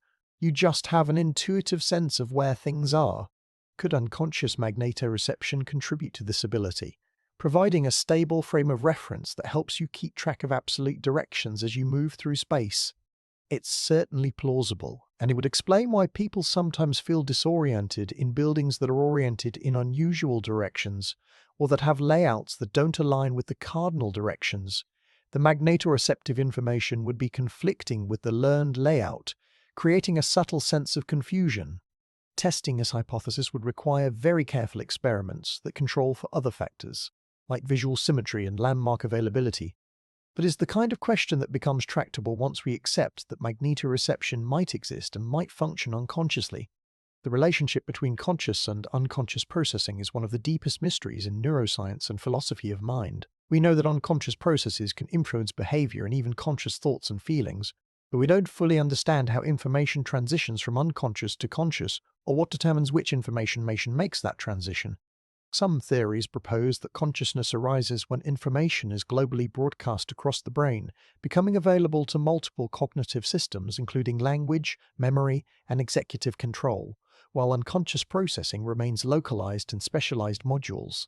On this view, magnetoreceptive information would remain unconscious if it's processed only in specialized neural circuits for spatial orientation and never gets broadcast to the global workspace of consciousness. Other theories focus on the role of attention, proposing that consciousness requires not just information processing but selective attention that enhances some signals while suppressing others. On this view, magnetoreceptive information might be available to become conscious, but normally doesn't receive sufficient attention to cross the threshold, and training in magnetoreception would essentially be training in attention, learning to direct awareness to subtle signals that are normally ignored. Yet other theories emphasize the role of predictive processing, proposing that the brain is constantly generating predictions about what it will perceive, and that consciousness arises when there are mismatches between predictions and actual sensory input. On this view, magnetoreceptive information might remain unconscious because it's highly predictable. The Earth's magnetic field changes only slowly in most situations, so the brain can accurately predict what the magnetoreceptive input will be and therefore doesn't need to bring it into consciousness unless something unexpected happens. Each of these theories has different implications for how we might train or enhance magnetoreception. If the bottleneck is global broadcast, then we need to strengthen connections between magnetoreceptive circuits and the brain's global workspace. If it's attention, then we need to practice directing attention to magnetoreceptive sensations. And if it's predictive processing, then we need to create situations where magnetoreceptive input becomes unpredictable and therefore salient. The truth is probably some combination of all these factors. Consciousness is almost certainly not the product of a single mechanism, but rather emerges from the interaction of multiple brain systems and processes. Understanding magnetoreception could actually contribute to our broader understanding of consciousness, because it gives us a test case of a sense that apparently can operate both consciously, as it seems to in some animals, and unconsciously, as it might in humans, allowing us to investigate what differs between these cases and what that tells us about the neural basis of conscious experience. This kind of comparative approach, looking at the same sensory capacity implemented in different ways in different species, has been enormously fruitful in neuroscience, teaching us principles about how nervous systems work that would be difficult to discover by studying just one species in isolation. The study of echolocation in bats and dolphins has revealed general principles about how brains process temporal information and construct spatial representations from sound. The study of electric sense in electric fish has illuminated principles of sensory filtering and signal processing. And the study of magnetoreception across species, from bacteria to birds to possibly humans, is revealing principles about how biological systems can detect and process very weak physical signals, and how sensory information can be integrated with behavior and cognition in flexible ways. Each sensory system is a window into the general principles of neural computation and perception. And magnetoreception is a particularly interesting window because it involves detecting a type of energy, magnetic fields, that doesn't directly affect most biological molecules the way light and sound and chemicals do. Magnetoreception requires specialized transduction mechanisms, either magnetic particles that can exert mechanical force or quantum processes that can be influenced by magnetic fields. And understanding these mechanisms teaches us about the limits and possibilities of what evolution can accomplish in building sensors. The fact that multiple lineages have independently evolved magnetoreception using different molecular mechanisms tells us that there's strong selective pressure for this ability in many ecological niches, and it also tells us that evolution has found multiple solutions to the problem of detecting magnetic fields, suggesting that it's not an impossible or even particularly difficult problem from an engineering standpoint. This makes it all the more puzzling that humans seem to have lost or suppressed this ability. If it's so useful and so achievable, why don't we have strong conscious magnetoreception like migratory birds do? The answer probably lies in trade-offs and evolutionary contingency. Evolution doesn't optimize for a single goal. It balances multiple competing demands, and the evolutionary path that led to modern humans involved very strong selection for certain capacities like language, tool use, and social cognition, which required massive expansion of brain regions like the prefrontal cortex and temporal lobe. This expansion had to be accommodated within the constraints of skull size, which is limited by the need to fit through the birth canal and by metabolic costs. Brain tissue is energetically expensive, consuming about 20% of the body's energy despite being only about 2% of body weight. So there were trade-offs. As brain regions supporting language and higher cognition expanded, other regions might have been relatively reduced, or their functions might have been de-emphasized in favor of the new capacities. If magnetoreception was useful but not absolutely critical for survival in the environments where humans evolved, especially once we developed technological aids like landmarks and trail markers and eventually maps and compasses, then it might have been one of the capacities that was deprioritized in favor of investing neural resources in language and abstract reasoning. This is speculative. We don't actually know the sequence of evolutionary changes or the selection pressures that shaped human sensory systems, but it's a plausible account of how a useful sense could be lost or suppressed over evolutionary time. What's remarkable is that the loss apparently wasn't complete. The biological hardware seems to still be there in the form of magnetite crystals and cryptochromes, suggesting that the sense could potentially be reactivated if there was sufficient evolutionary pressure to do so, or if we deliberately train it and cultivate it. This brings us back to the question of human potential and human enhancement. Are we as a species finished evolving, settled into a final form, or are we still works in progress with unrealized capacities waiting to be developed? The biological answer is clear. We're definitely still evolving. Human evolution hasn't stopped. It continues in response to selection pressures, including some new ones created by modern life, like dietary changes and disease exposure. But most human evolution now is cultural rather than biological. We adapt to new challenges by inventing new technologies and new social organizations rather than by waiting for advantageous mutations to spread through the population. This cultural evolution is much faster than biological evolution, capable of producing dramatic changes in human life within a single generation, and is also more flexible and reversible. If a cultural innovation doesn't work, we can abandon it and try something else, whereas biological evolution is constrained by the slow pace of generational change and by the irreversibility of genetic changes once they become fixed in a population. Magnetoreception sits at the intersection of biological and cultural evolution. It's a biological capacity that may have been shaped by cultural factors like the development of navigation technologies, and it could potentially be restored or enhanced through cultural practices like training and attention cultivation. This makes it a fascinating test case for thinking about human development and human potential. Are there other dormant capacities within us? Are there senses or abilities that we've lost track of culturally, but that remain latent in our biology, waiting to be rediscovered? Almost certainly the answer is yes. Human potential is not fixed or fully known. We are constantly discovering new things that humans can do, new levels of performance that are possible with the right training, new ways of perceiving and thinking that can be cultivated. The history of human achievement is full of examples, people running faster, jumping higher, solving problems more quickly than anyone thought possible, not through biological evolution, but through better training methods, better understanding of human performance, and cultural transmission of techniques and knowledge. If magnetoreception can be trained and developed, it will be one more example of this pattern, a capacity that seemed lost but was actually just dormant, waiting for the right conditions and the right cultural context to re-emerge. And even if it turns out that human magnetoreception is truly vestigial, that we've lost it beyond recovery without artificial enhancement, the investigation will still have been worthwhile because it will have taught us about our own biology, our evolutionary history, and the nature of sensory perception and consciousness. The question of what we've lost and what we might still recover connects to broader questions about the human relationship with technology and with the natural world, questions that become increasingly urgent as we move further into an age where technology mediates almost every aspect of our experience. We navigate using GPS, we communicate through screens, we regulate our environments with heating and cooling systems, we illuminate the night with artificial light. We've created a technological cocoon that insulates us from many of the challenges our ancestors faced, but also from many of the direct sensory experiences of the natural world that shaped human evolution. This insulation has costs and benefits that we're still learning to understand and balance.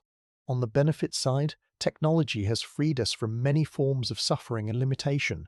We're less vulnerable to predators, to starvation, to the elements, to diseases that once killed reliably and indiscriminately. We can communicate across vast distances, access information that previous generations could never have imagined, and accomplish physical and mental feats that would have seemed like magic to our ancestors. These are genuine goods, real improvements in human welfare and capability, and there's no virtue in romanticizing the past or pretending that pre-technological life was somehow more authentic or fulfilling.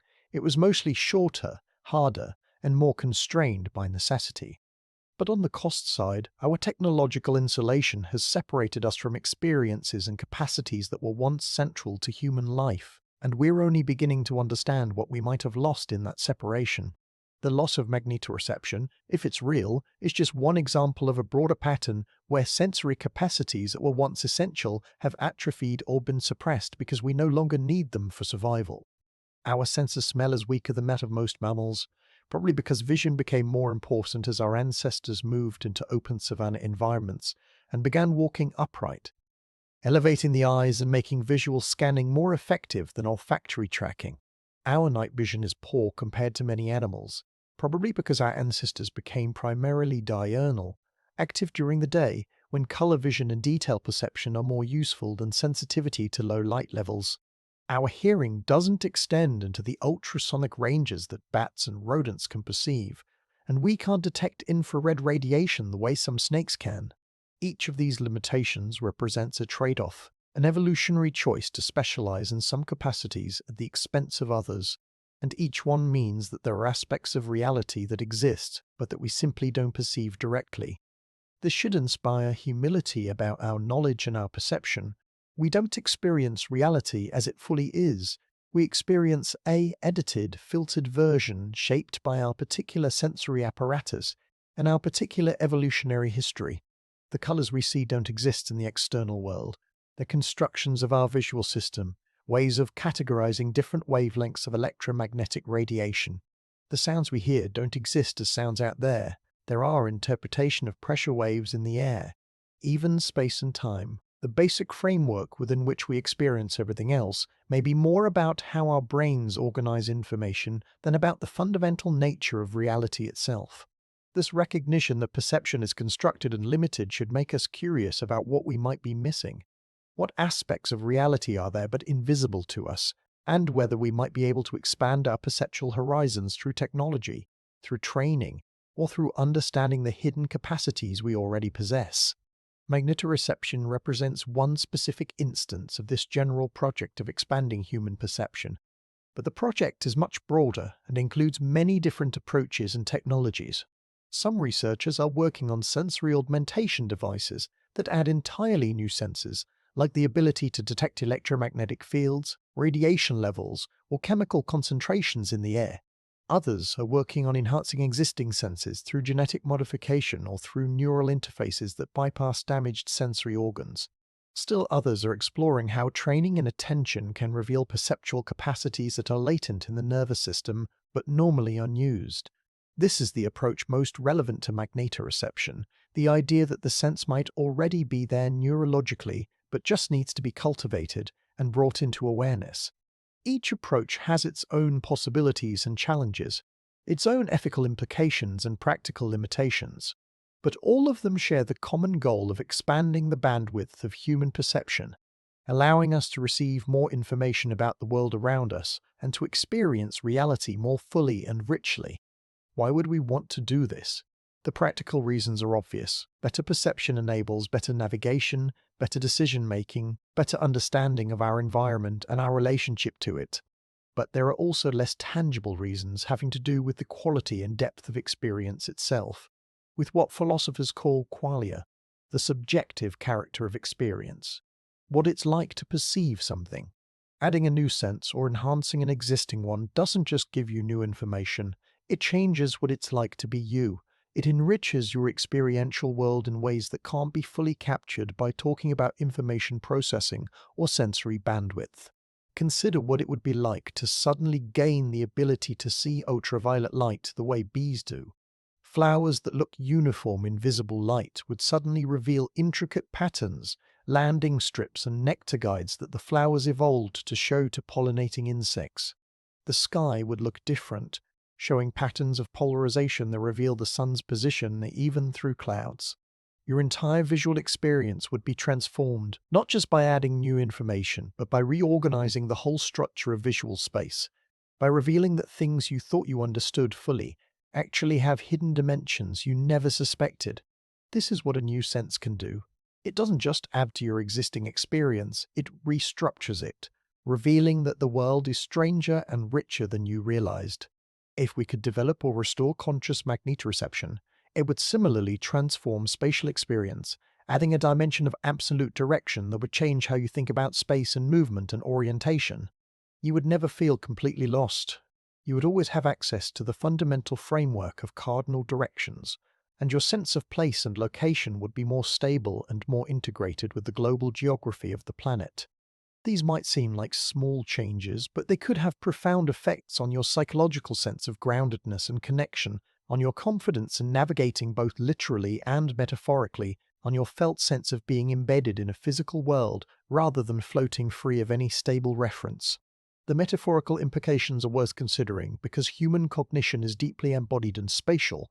We think about abstract concepts using spatial metaphors. We talk about high status and low status, about moving forward with plans and putting problems behind us, about feeling up or down, about broad perspectives and narrow viewpoints. These aren't arbitrary linguistic choices. They reflect deep connections between spatial perception and abstract thought, connections that are built into the structure of our brains and our cognition. If spatial perception changes, if we gain a more stable and more globally referenced sense of direction and orientation, it could potentially influence these metaphorical mappings and the abstract thinking built on them. This is highly speculative, but is consistent with what we know about embodied cognition and the deep integration between perception, action, and thought. Our thoughts are not separate from our bodies and our senses. They're built on foundations of sensory and motor experience, and changes to those foundations can ripple up into the most abstract levels of cognition. This means that something as seemingly simple as developing magnetoreception could have unexpected effects throughout the entire cognitive system. Effects that we might not predict in advance, but that could be significant and meaningful. The unpredictability is part of what makes this exciting, and also part of what makes it potentially concerning from a cautious ethical perspective. When you change something fundamental about perception, you're conducting an experiment on consciousness itself, and the results might include effects you didn't intend or anticipate. This is true of any intervention that changes the brain or sensory systems, from meditation practices that alter attention and awareness, to psychedelic drugs that temporarily reorganize perception and thought, to neural implants that add new sensory channels or enhance existing ones. Each of these interventions changes what it's like to be the person undergoing them.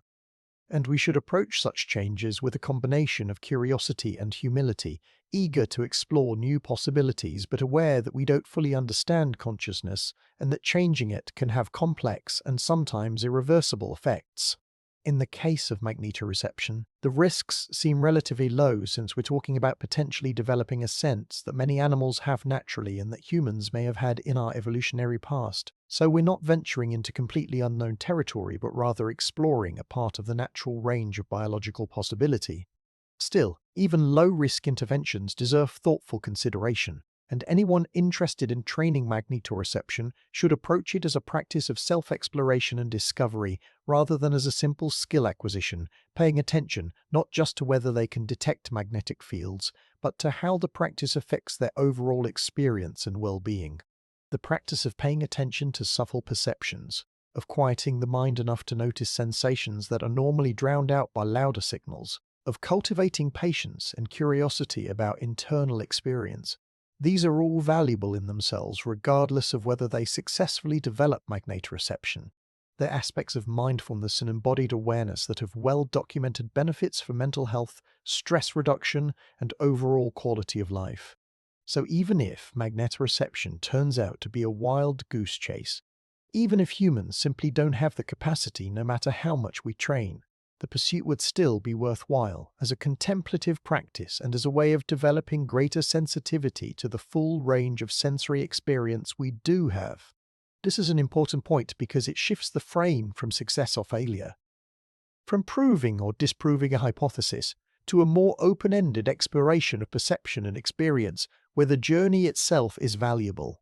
Too often in our goal-oriented culture, we focus exclusively on outcomes and forget that the process of exploration and discovery has intrinsic value, that learning about ourselves and our capacities is worthwhile even when it doesn't lead to practical applications or definitive answers. The investigation of magnetoreception can be approached in this spirit, as a meditation on perception, on evolution, on our relationship with the earth and with the natural world, on the hidden depths of our own biology and consciousness. Each question we ask opens up new questions. Each experiment reveals new complexities, and the mystery deepens even as our understanding grows. This is characteristic of good science and of deep inquiry more generally. The more you learn, the more you realize how much you don't know, and the questions become richer and more interesting rather than narrowing toward a single definitive answer. We may never have a complete understanding of magnetoreception in humans.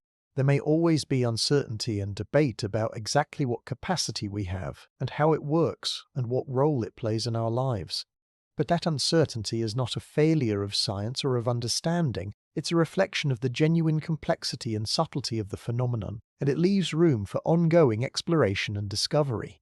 Let's return now to thinking about what life might have been like for our ancestors, who potentially had more conscious access to magnetoreception than we do. And let's consider how that capacity might have shaped not just their navigation, but their entire worldview and cosmology. For people living close to nature, without the conceptual frameworks of modern science, sensory experiences were often interpreted through spiritual or mythological lenses, and a magnetic sense would have been no exception. The feeling of being pulled toward the north, of having an inner compass that aligned with something beyond yourself, might have been experienced as a spiritual connection, as the voice of the land, as guidance from ancestors or spirits, as evidence of a living cosmos that communicated with those who knew how to listen. Many indigenous cultures around the world have concepts of sacred directions, of north and south and east and west having spiritual significance and being associated with particular qualities, elements, or deities. These directional cosmologies might have been partly inspired by and partly elaborated from the real experience of having a magnetic sense that made the cardinal directions feel meaningful and distinct from each other. If you can feel north as a direction that has a particular quality, a particular pole or resonance, then it's natural to interpret that feeling as significant, to build stories and meanings around it. The Aboriginal Australian concept of songlines, paths across the landscape that are both physical routes and mythological narratives, might be related to magnetoreception combined with other forms of spatial memory and landscape knowledge. The songlines encode information about where to find water, food, and shelter, but they also encode spiritual and cultural knowledge, connecting places with stories and ancestors and creation events. If the people who created and maintained these songlines had access to magnetoreception, they could have used it to maintain consistent orientation across vast distances, and the magnetic directions could have become woven into the mythological structure of the songlines themselves. This is speculative, but it illustrates how a sensory capacity like magnetoreception could influence culture and worldview in ways that extend far beyond simple navigation. The sense becomes integrated into how people understand themselves and their place in the world, into their stories and their spirituality and their relationship with the land. When such a sense is lost or becomes unconscious, something of that integrated understanding is also lost, and people may continue to maintain the cultural practices and stories even when they no longer have direct sensory access to the perceptions that originally inspired them. This creates a kind of cultural memory or fossil, practices and beliefs that preserve echoes of earlier ways of being and perceiving. Studying these cultural practices with an awareness that they might be connected to magnetoreception or other subtle senses can give us new insights into both the cultures themselves and into human sensory capacities. It's a kind of reverse engineering, working backward from cultural practices to infer what perceptual experiences might have given rise to them. This approach has been fruitful in understanding other aspects of traditional ecological knowledge. Researchers have found that indigenous practices around agriculture, forestry, and wildlife management often encode sophisticated empirical knowledge about ecological relationships and environmental patterns, knowledge that was gained through careful observation over many generations, but that was transmitted in the form of stories, taboos, and rituals rather than as explicit scientific facts. When modern scientists take the time to investigate these practices with respect and rigor, they often discover that they're based on sound ecological principles, and that they preserve information that Western science is only now beginning to understand. The same could be true for practices related to direction, orientation, and spatial awareness. They might preserve knowledge about magnetoreception and other subtle senses that we're only now beginning to rediscover scientifically. This is yet another reason why the loss of indigenous cultures and languages is not just a humanitarian tragedy, but a loss of knowledge. Each culture that disappears takes with it unique insights into human potential and human relationship with the natural world, insights that took thousands of years to develop and that can't be easily reconstructed once lost. As we lie here in the darkness, feeling the weight of your body against the bed, the gentle rhythm of your breathing, the last flickering thoughts before sleep takes you completely. Consider that your body is even now interacting with the Earth's magnetic field, that deep in your brain there may be neurons responding to that field, processing information about your orientation in space, information that never quite reaches your conscious awareness, but that subtly influences your sense of place and direction. Consider that you're connected to this planet not just metaphorically but physically, through gravity that holds you to the surface, through air that fills your lungs, through food and water that came from the soil and the rain, and through magnetic fields that your body may sense, even if your mind doesn't know it. These connections are always present, but rarely acknowledged in the busy distractions of daily life. It's only in quiet moments like this, in the threshold between waking and sleeping, that we sometimes become aware of them and feel our belonging to something larger than our individual selves. The Earth's magnetic field has been present for billions of years, long before life emerged, and it has shaped the evolution of life in countless ways, from protecting the atmosphere that makes life possible, to providing navigational information for migrating animals, to potentially influencing the chemistry of early life and even the origin of life itself. Some researchers have speculated that magnetic fields might have played a role in concentrating organic molecules and catalyzing the chemical reactions that led to the first self-replicating systems that we would recognize as alive. Whether or not this is true, it's certain that life has been evolving in the presence of magnetic fields for its entire history, and that many lineages have developed the ability to sense and use those fields. We are the descendants of that long evolutionary process, carriers of biological information that was shaped by billions of years of interaction with the magnetic environment. That information is written in our genes, in the structure of our cells, in the organization of our nervous systems, and perhaps in the magnetite crystals and cryptochrome proteins that might enable magnetoreception. When we try to understand whether we can sense magnetic fields, we're not asking an abstract question about sensory physiology. We're asking about our own deep history, about what traces of that history remain in us, and about whether we can access and reactivate capacities that evolution gave us, but that culture and technology have allowed us to neglect. The answer matters not just for practical reasons, but for existential and spiritual ones, for understanding who and what we are, for reconnecting with dimensions of our own nature that we've forgotten, for finding our place in the long story of life on Earth. These are the kinds of thoughts that can arise in the quiet darkness.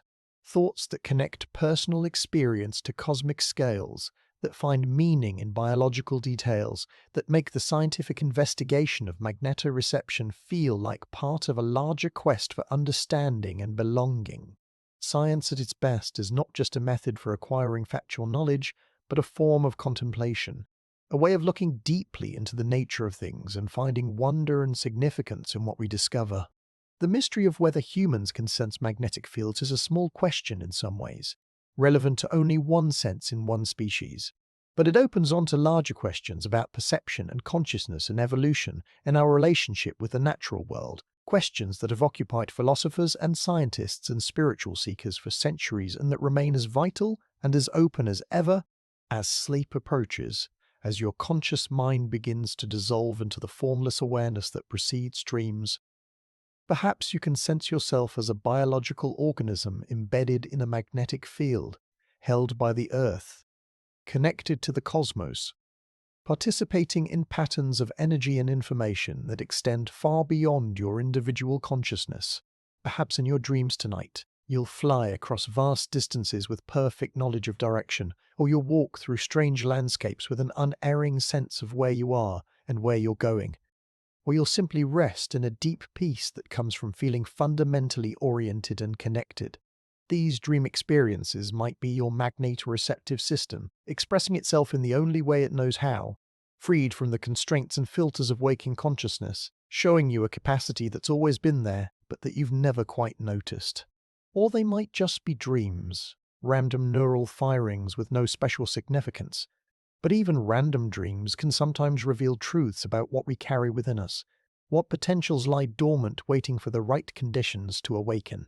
The boundary between the scientific and the poetic, between the literal and the metaphorical, becomes permeable at the edges of sleep, and that's not a confusion to be corrected, but a richness to be appreciated, because human experience is irreducibly both physical and meaningful, both mechanistic and purposeful, both explained by neurons and understood through stories.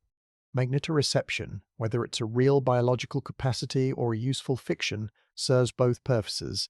It's a legitimate scientific question about sensory neuroscience, and it's a powerful metaphor for connection and orientation and finding your way in the world. You can pursue it in either mode, or in both simultaneously, investigating the empirical evidence while also exploring what it means to you personally to think of yourself as potentially capable of sensing the Earth's magnetic field, how that changes your sense of self and your relationship with nature and your understanding of human potential. The investigation becomes a practice, a way of paying attention, a lens through which to see yourself and the world differently. And that practice doesn't require that you come to any definitive conclusion about whether human magnetoreception is real. It just requires that you hold the question open, that you remain curious, that you notice what happens in your perception and your thinking when you consider the possibility. This kind of open-ended inquiry is valuable in itself. It cultivates flexibility of mind, tolerance for ambiguity, comfort with not knowing, all of which are crucial capacities in a complex world where certainty is rare and where the ability to navigate uncertainty is more important than having all the answers. The question of magnetoreception teaches us to be comfortable with mystery, to appreciate that there are aspects of our own nature that remain unknown, that science is an ongoing process rather than a completed edifice, and that the unknown is not a gap to be anxious about, but a space of possibility to be explored with curiosity and wonder. As you drift deeper into sleep, let go of the need to resolve the question, let go of the desire for certainty, and simply rest in the mystery, in the not knowing, in the possibility that you are more than you think you are, that you carry capacities you've never fully explored, that you're connected to the earth in ways you've never consciously recognized, that your breathing slow and deepen, that your muscles relax completely, that your mind become quiet and spacious, and if any sense of direction or orientation arises, any subtle feeling of pull or alignment, just notice it without trying to interpret it or make it into something.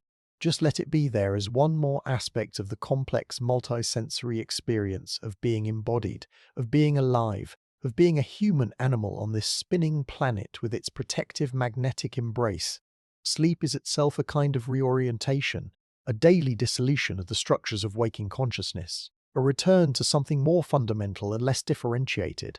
And in that return, there can be a sense of coming home, of letting go of the effortful maintenance of identity, and instead simply being, simply existing as a living process embedded in larger living processes, breathing air that has circled the globe, made of atoms that are recycled through countless other organisms, thinking thoughts that arise from neural patterns shaped by millions of years of hours of effort. You are ancient and you are new, you are unique and you are continuous with all life. You are individual and you are a node in a vast network, and all of these apparent contradictions are simultaneously true, held together in the mystery of consciousness and being. Magnetoreception, if you have it, is just one thread in this tapestry, one more way that you're woven into the fabric of the natural world, one more reminder that the boundaries between self and environment are permeable and negotiable, that you're not an isolated consciousness in a mechanical universe, but a sensing, feeling participant in a living cosmos. These thoughts themselves can become a kind of lullaby, the rhythm of ideas and images carrying you gently toward sleep, the meaning dissolving into pure sound and sensation, words becoming just vibrations in the air, and then not even that, just fading impressions on the edge of awareness as consciousness releases its grip and you slip into sleep, into the mysterious realm where the brain continues its work without you, processing memories, solving problems, perhaps even making sense of subtle magnetic signals that never quite. Sleep well now, knowing that you are held by the earth, by its gravity and its magnetic field and its atmosphere, by the long evolutionary history that shaped your body and brain, by the web of connections that link you to all of life and to the physical processes of the planet and the cosmos beyond. You are safe. You are connected. You are part of something much larger than yourself, and in sleep you can release the burden of individual striving and simply rest in that larger wholeness, trusting the ancient wisdom of the body to restore and repair itself, to process the experiences of the day, to prepare for whatever tomorrow brings. The mystery of magnetoreception remains unsolved, and that's perfectly fine. Not everything needs to be resolved or understood. Some questions are more valuable for the exploration they inspire than for any answer they might eventually yield. The exploration of human sensory capacities, the investigation of what we might be able to perceive if we paid closer attention or trained differently, the recognition that our experience of reality is filtered and constructed and potentially expandable. These are the real gifts of this inquiry, and they remain valuable whether or not we definitively prove that humans can sense magnetic fields. What matters is that we've asked the question, that we've opened ourselves to the possibility, that we've looked at human nature with fresh eyes and recognized that we might not fully understand ourselves, that there might be dormant capacities waiting to be discovered, that we're still learning what it means to be human. This is the spirit of genuine inquiry, not the arrogant certainty that we already know everything important, but the humble curiosity that admits how much remains unknown and approaches that unknown with wonder rather than anxiety. As consciousness fades and sleep takes you, carry with you this sense of possibility, this openness to mystery, this appreciation for the depths and complexities of your own being, and rest in the confidence that you are exactly what you need to be, right here, right now, connected to the earth and to the cosmos, a sensing, feeling, thinking organism participating in the grand adventure of existence, with capacities both known and with potentials both realized and dormant, with a history that dart, with its peak managed khan that cut with it aged my but other big. The story of magnetoreception is ultimately a story about connection, about how we're linked to the planet that gave birth to us and sustains us, about how our bodies carry information from our evolutionary past, about how perception shapes experience and experience shapes understanding, about how much we have yet to discover about our own nature. It's a story without a clear ending because the investigation continues. New studies are being conducted, new evidence is being gathered, new theories are being developed, and perhaps someday we'll have definitive answers to the questions that remain open now. But even without those answers, even in the uncertainty and the mystery, there is beauty and meaning. There is the adventure of exploration and the joy of learning. There is the deep satisfaction of asking good questions and pursuing them with rigor and creativity and patience. This is what it means to be curious, to be alive to the mysteries of existence, to recognize that we are part of something larger than ourselves, and that understanding that larger whole requires understanding ourselves more deeply, including the subtle senses and capacities that we might carry without knowing it.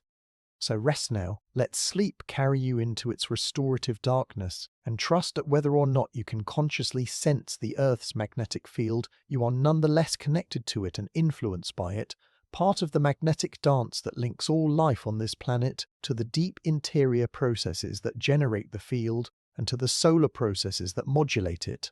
You are a cosmic being having a human experience, a temporary configuration of matter and energy that has somehow become aware of itself, capable of asking questions about its own nature, capable of wonder and curiosity and the desire to understand.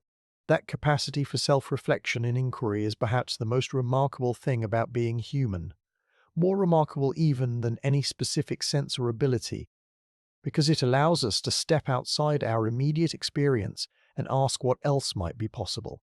What else might be true? What capacities might lie dormant within us waiting to be discovered?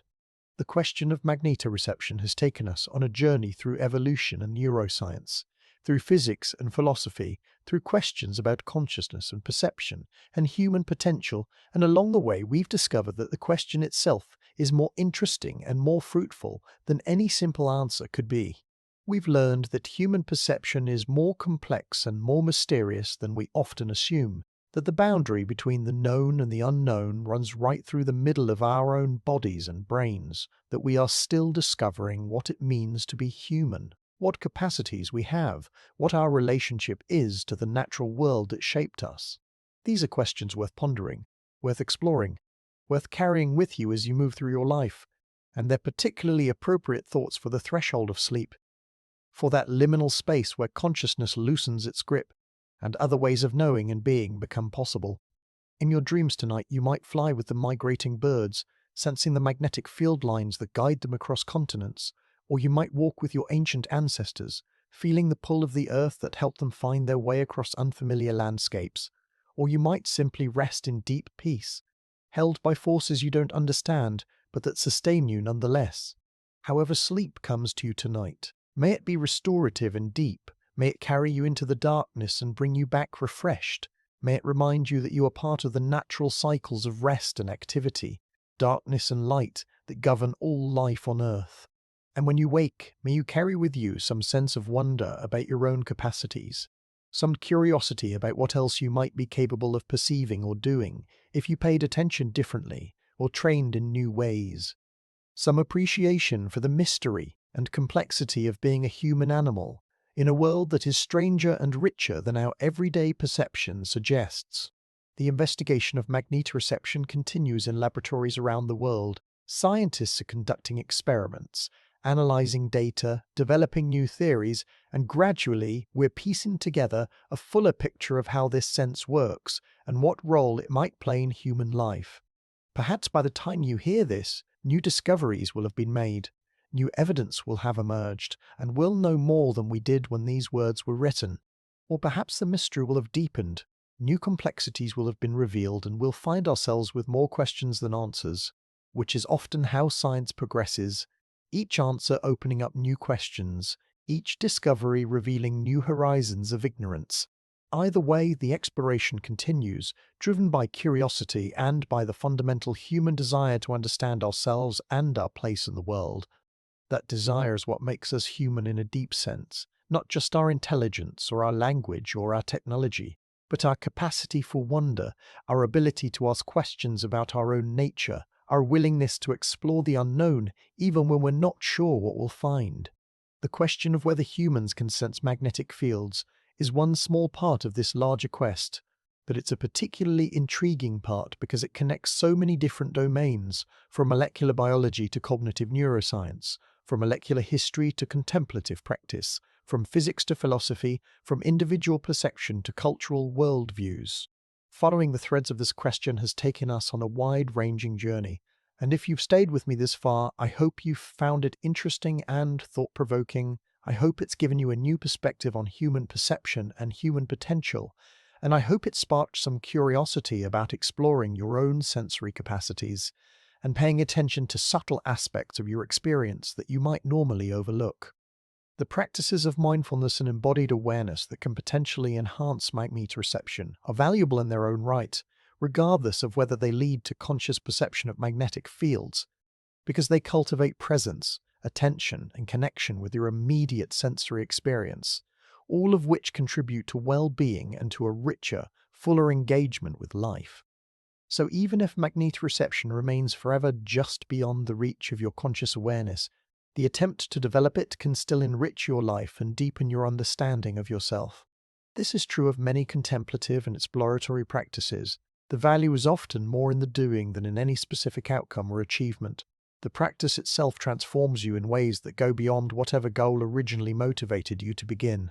When you set out to develop magnetoreception, you might end up developing something else instead: greater body awareness, enhanced spatial cognition, deeper connection with nature, more patience and curiosity, more comfort with uncertainty and mystery. These are the unexpected gifts that come from genuine exploration, from following your curiosity wherever it leads without being too attached to specific outcomes.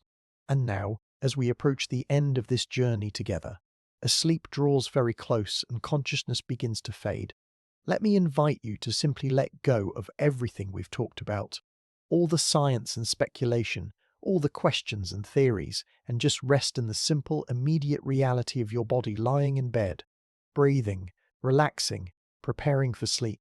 Let the earth hold you. Let gravity pull you gently down into the mattress. Let your muscles release all tension. Let your mind become quiet and empty. And if any lingering sense of direction or orientation is there, any subtle awareness of the magnetic field or of your place on the planet, just let it be there without grasping at it or trying to understand it. Just one more sensation among many, all of them arising and passing in the stream of experience that flows through you and then dissolves if twice. You are safe, you are held, you are connected, and you can rest completely. trusting that your body knows how to sleep, how to restore itself, how to process the day's experiences and prepare for tomorrow.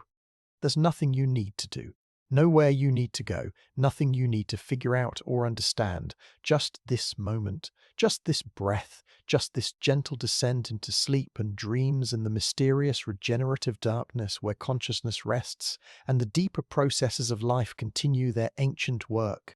Sleep now, sleep deeply, sleep well, and may your dreams carry you to interesting places.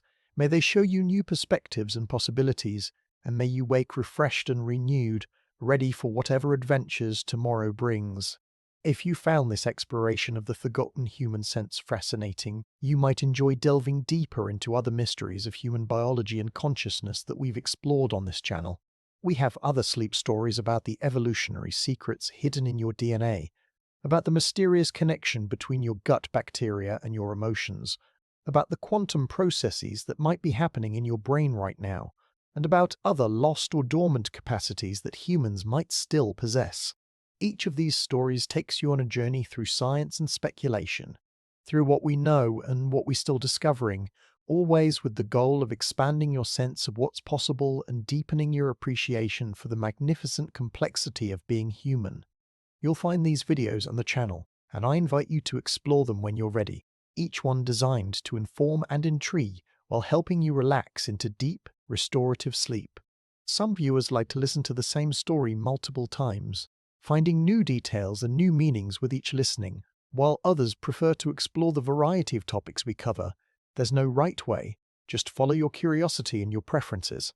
Thank you for spending this time with me, for bringing your attention and curiosity to these questions about magnetoreception and human perception, for being willing to sit with uncertainty and mystery, and for being open to the possibility that you might be more than you think you are, that you might carry capacities you've never fully explored, that the adventure of discovering your own nature is far from over. May you rest well. May you sleep deeply. May you dream vividly, and may you wake with a renewed sense of wonder about yourself and about the beautiful, mysterious world we all share. The Earth's magnetic field surrounds you even now, invisible but real, ancient but constantly changing. And whether or not you can sense it consciously, it's part of the context of your existence, part of the web of physical forces and biological processes that make life possible and that connect you to the planet and to the cosmos beyond. Rest in that connection. Rest in that mystery. Rest in the simple fact of being alive and aware, a sensing organism in a sensory world, with capacities both known and unknown, with a past that stretches back to the origin of life and a future that unfolds with each moment, each breath, each heartbeat. Sleep now, and let the story of the sixth sense we lost become part of your dreams, perhaps inspiring new insights, new questions, new ways of thinking about perception and consciousness, and what it means to be human.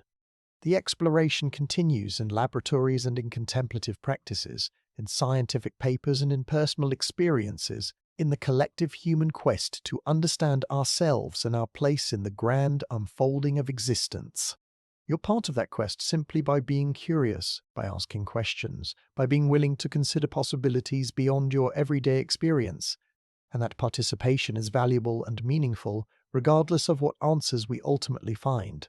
So rest well, knowing that you've engaged with something deep and significant, that you've expanded your awareness even if just a little, that you've touched the mystery of your own nature and the nature of perception and consciousness. May sleep come easily and deeply. May it restore your body and refresh your mind.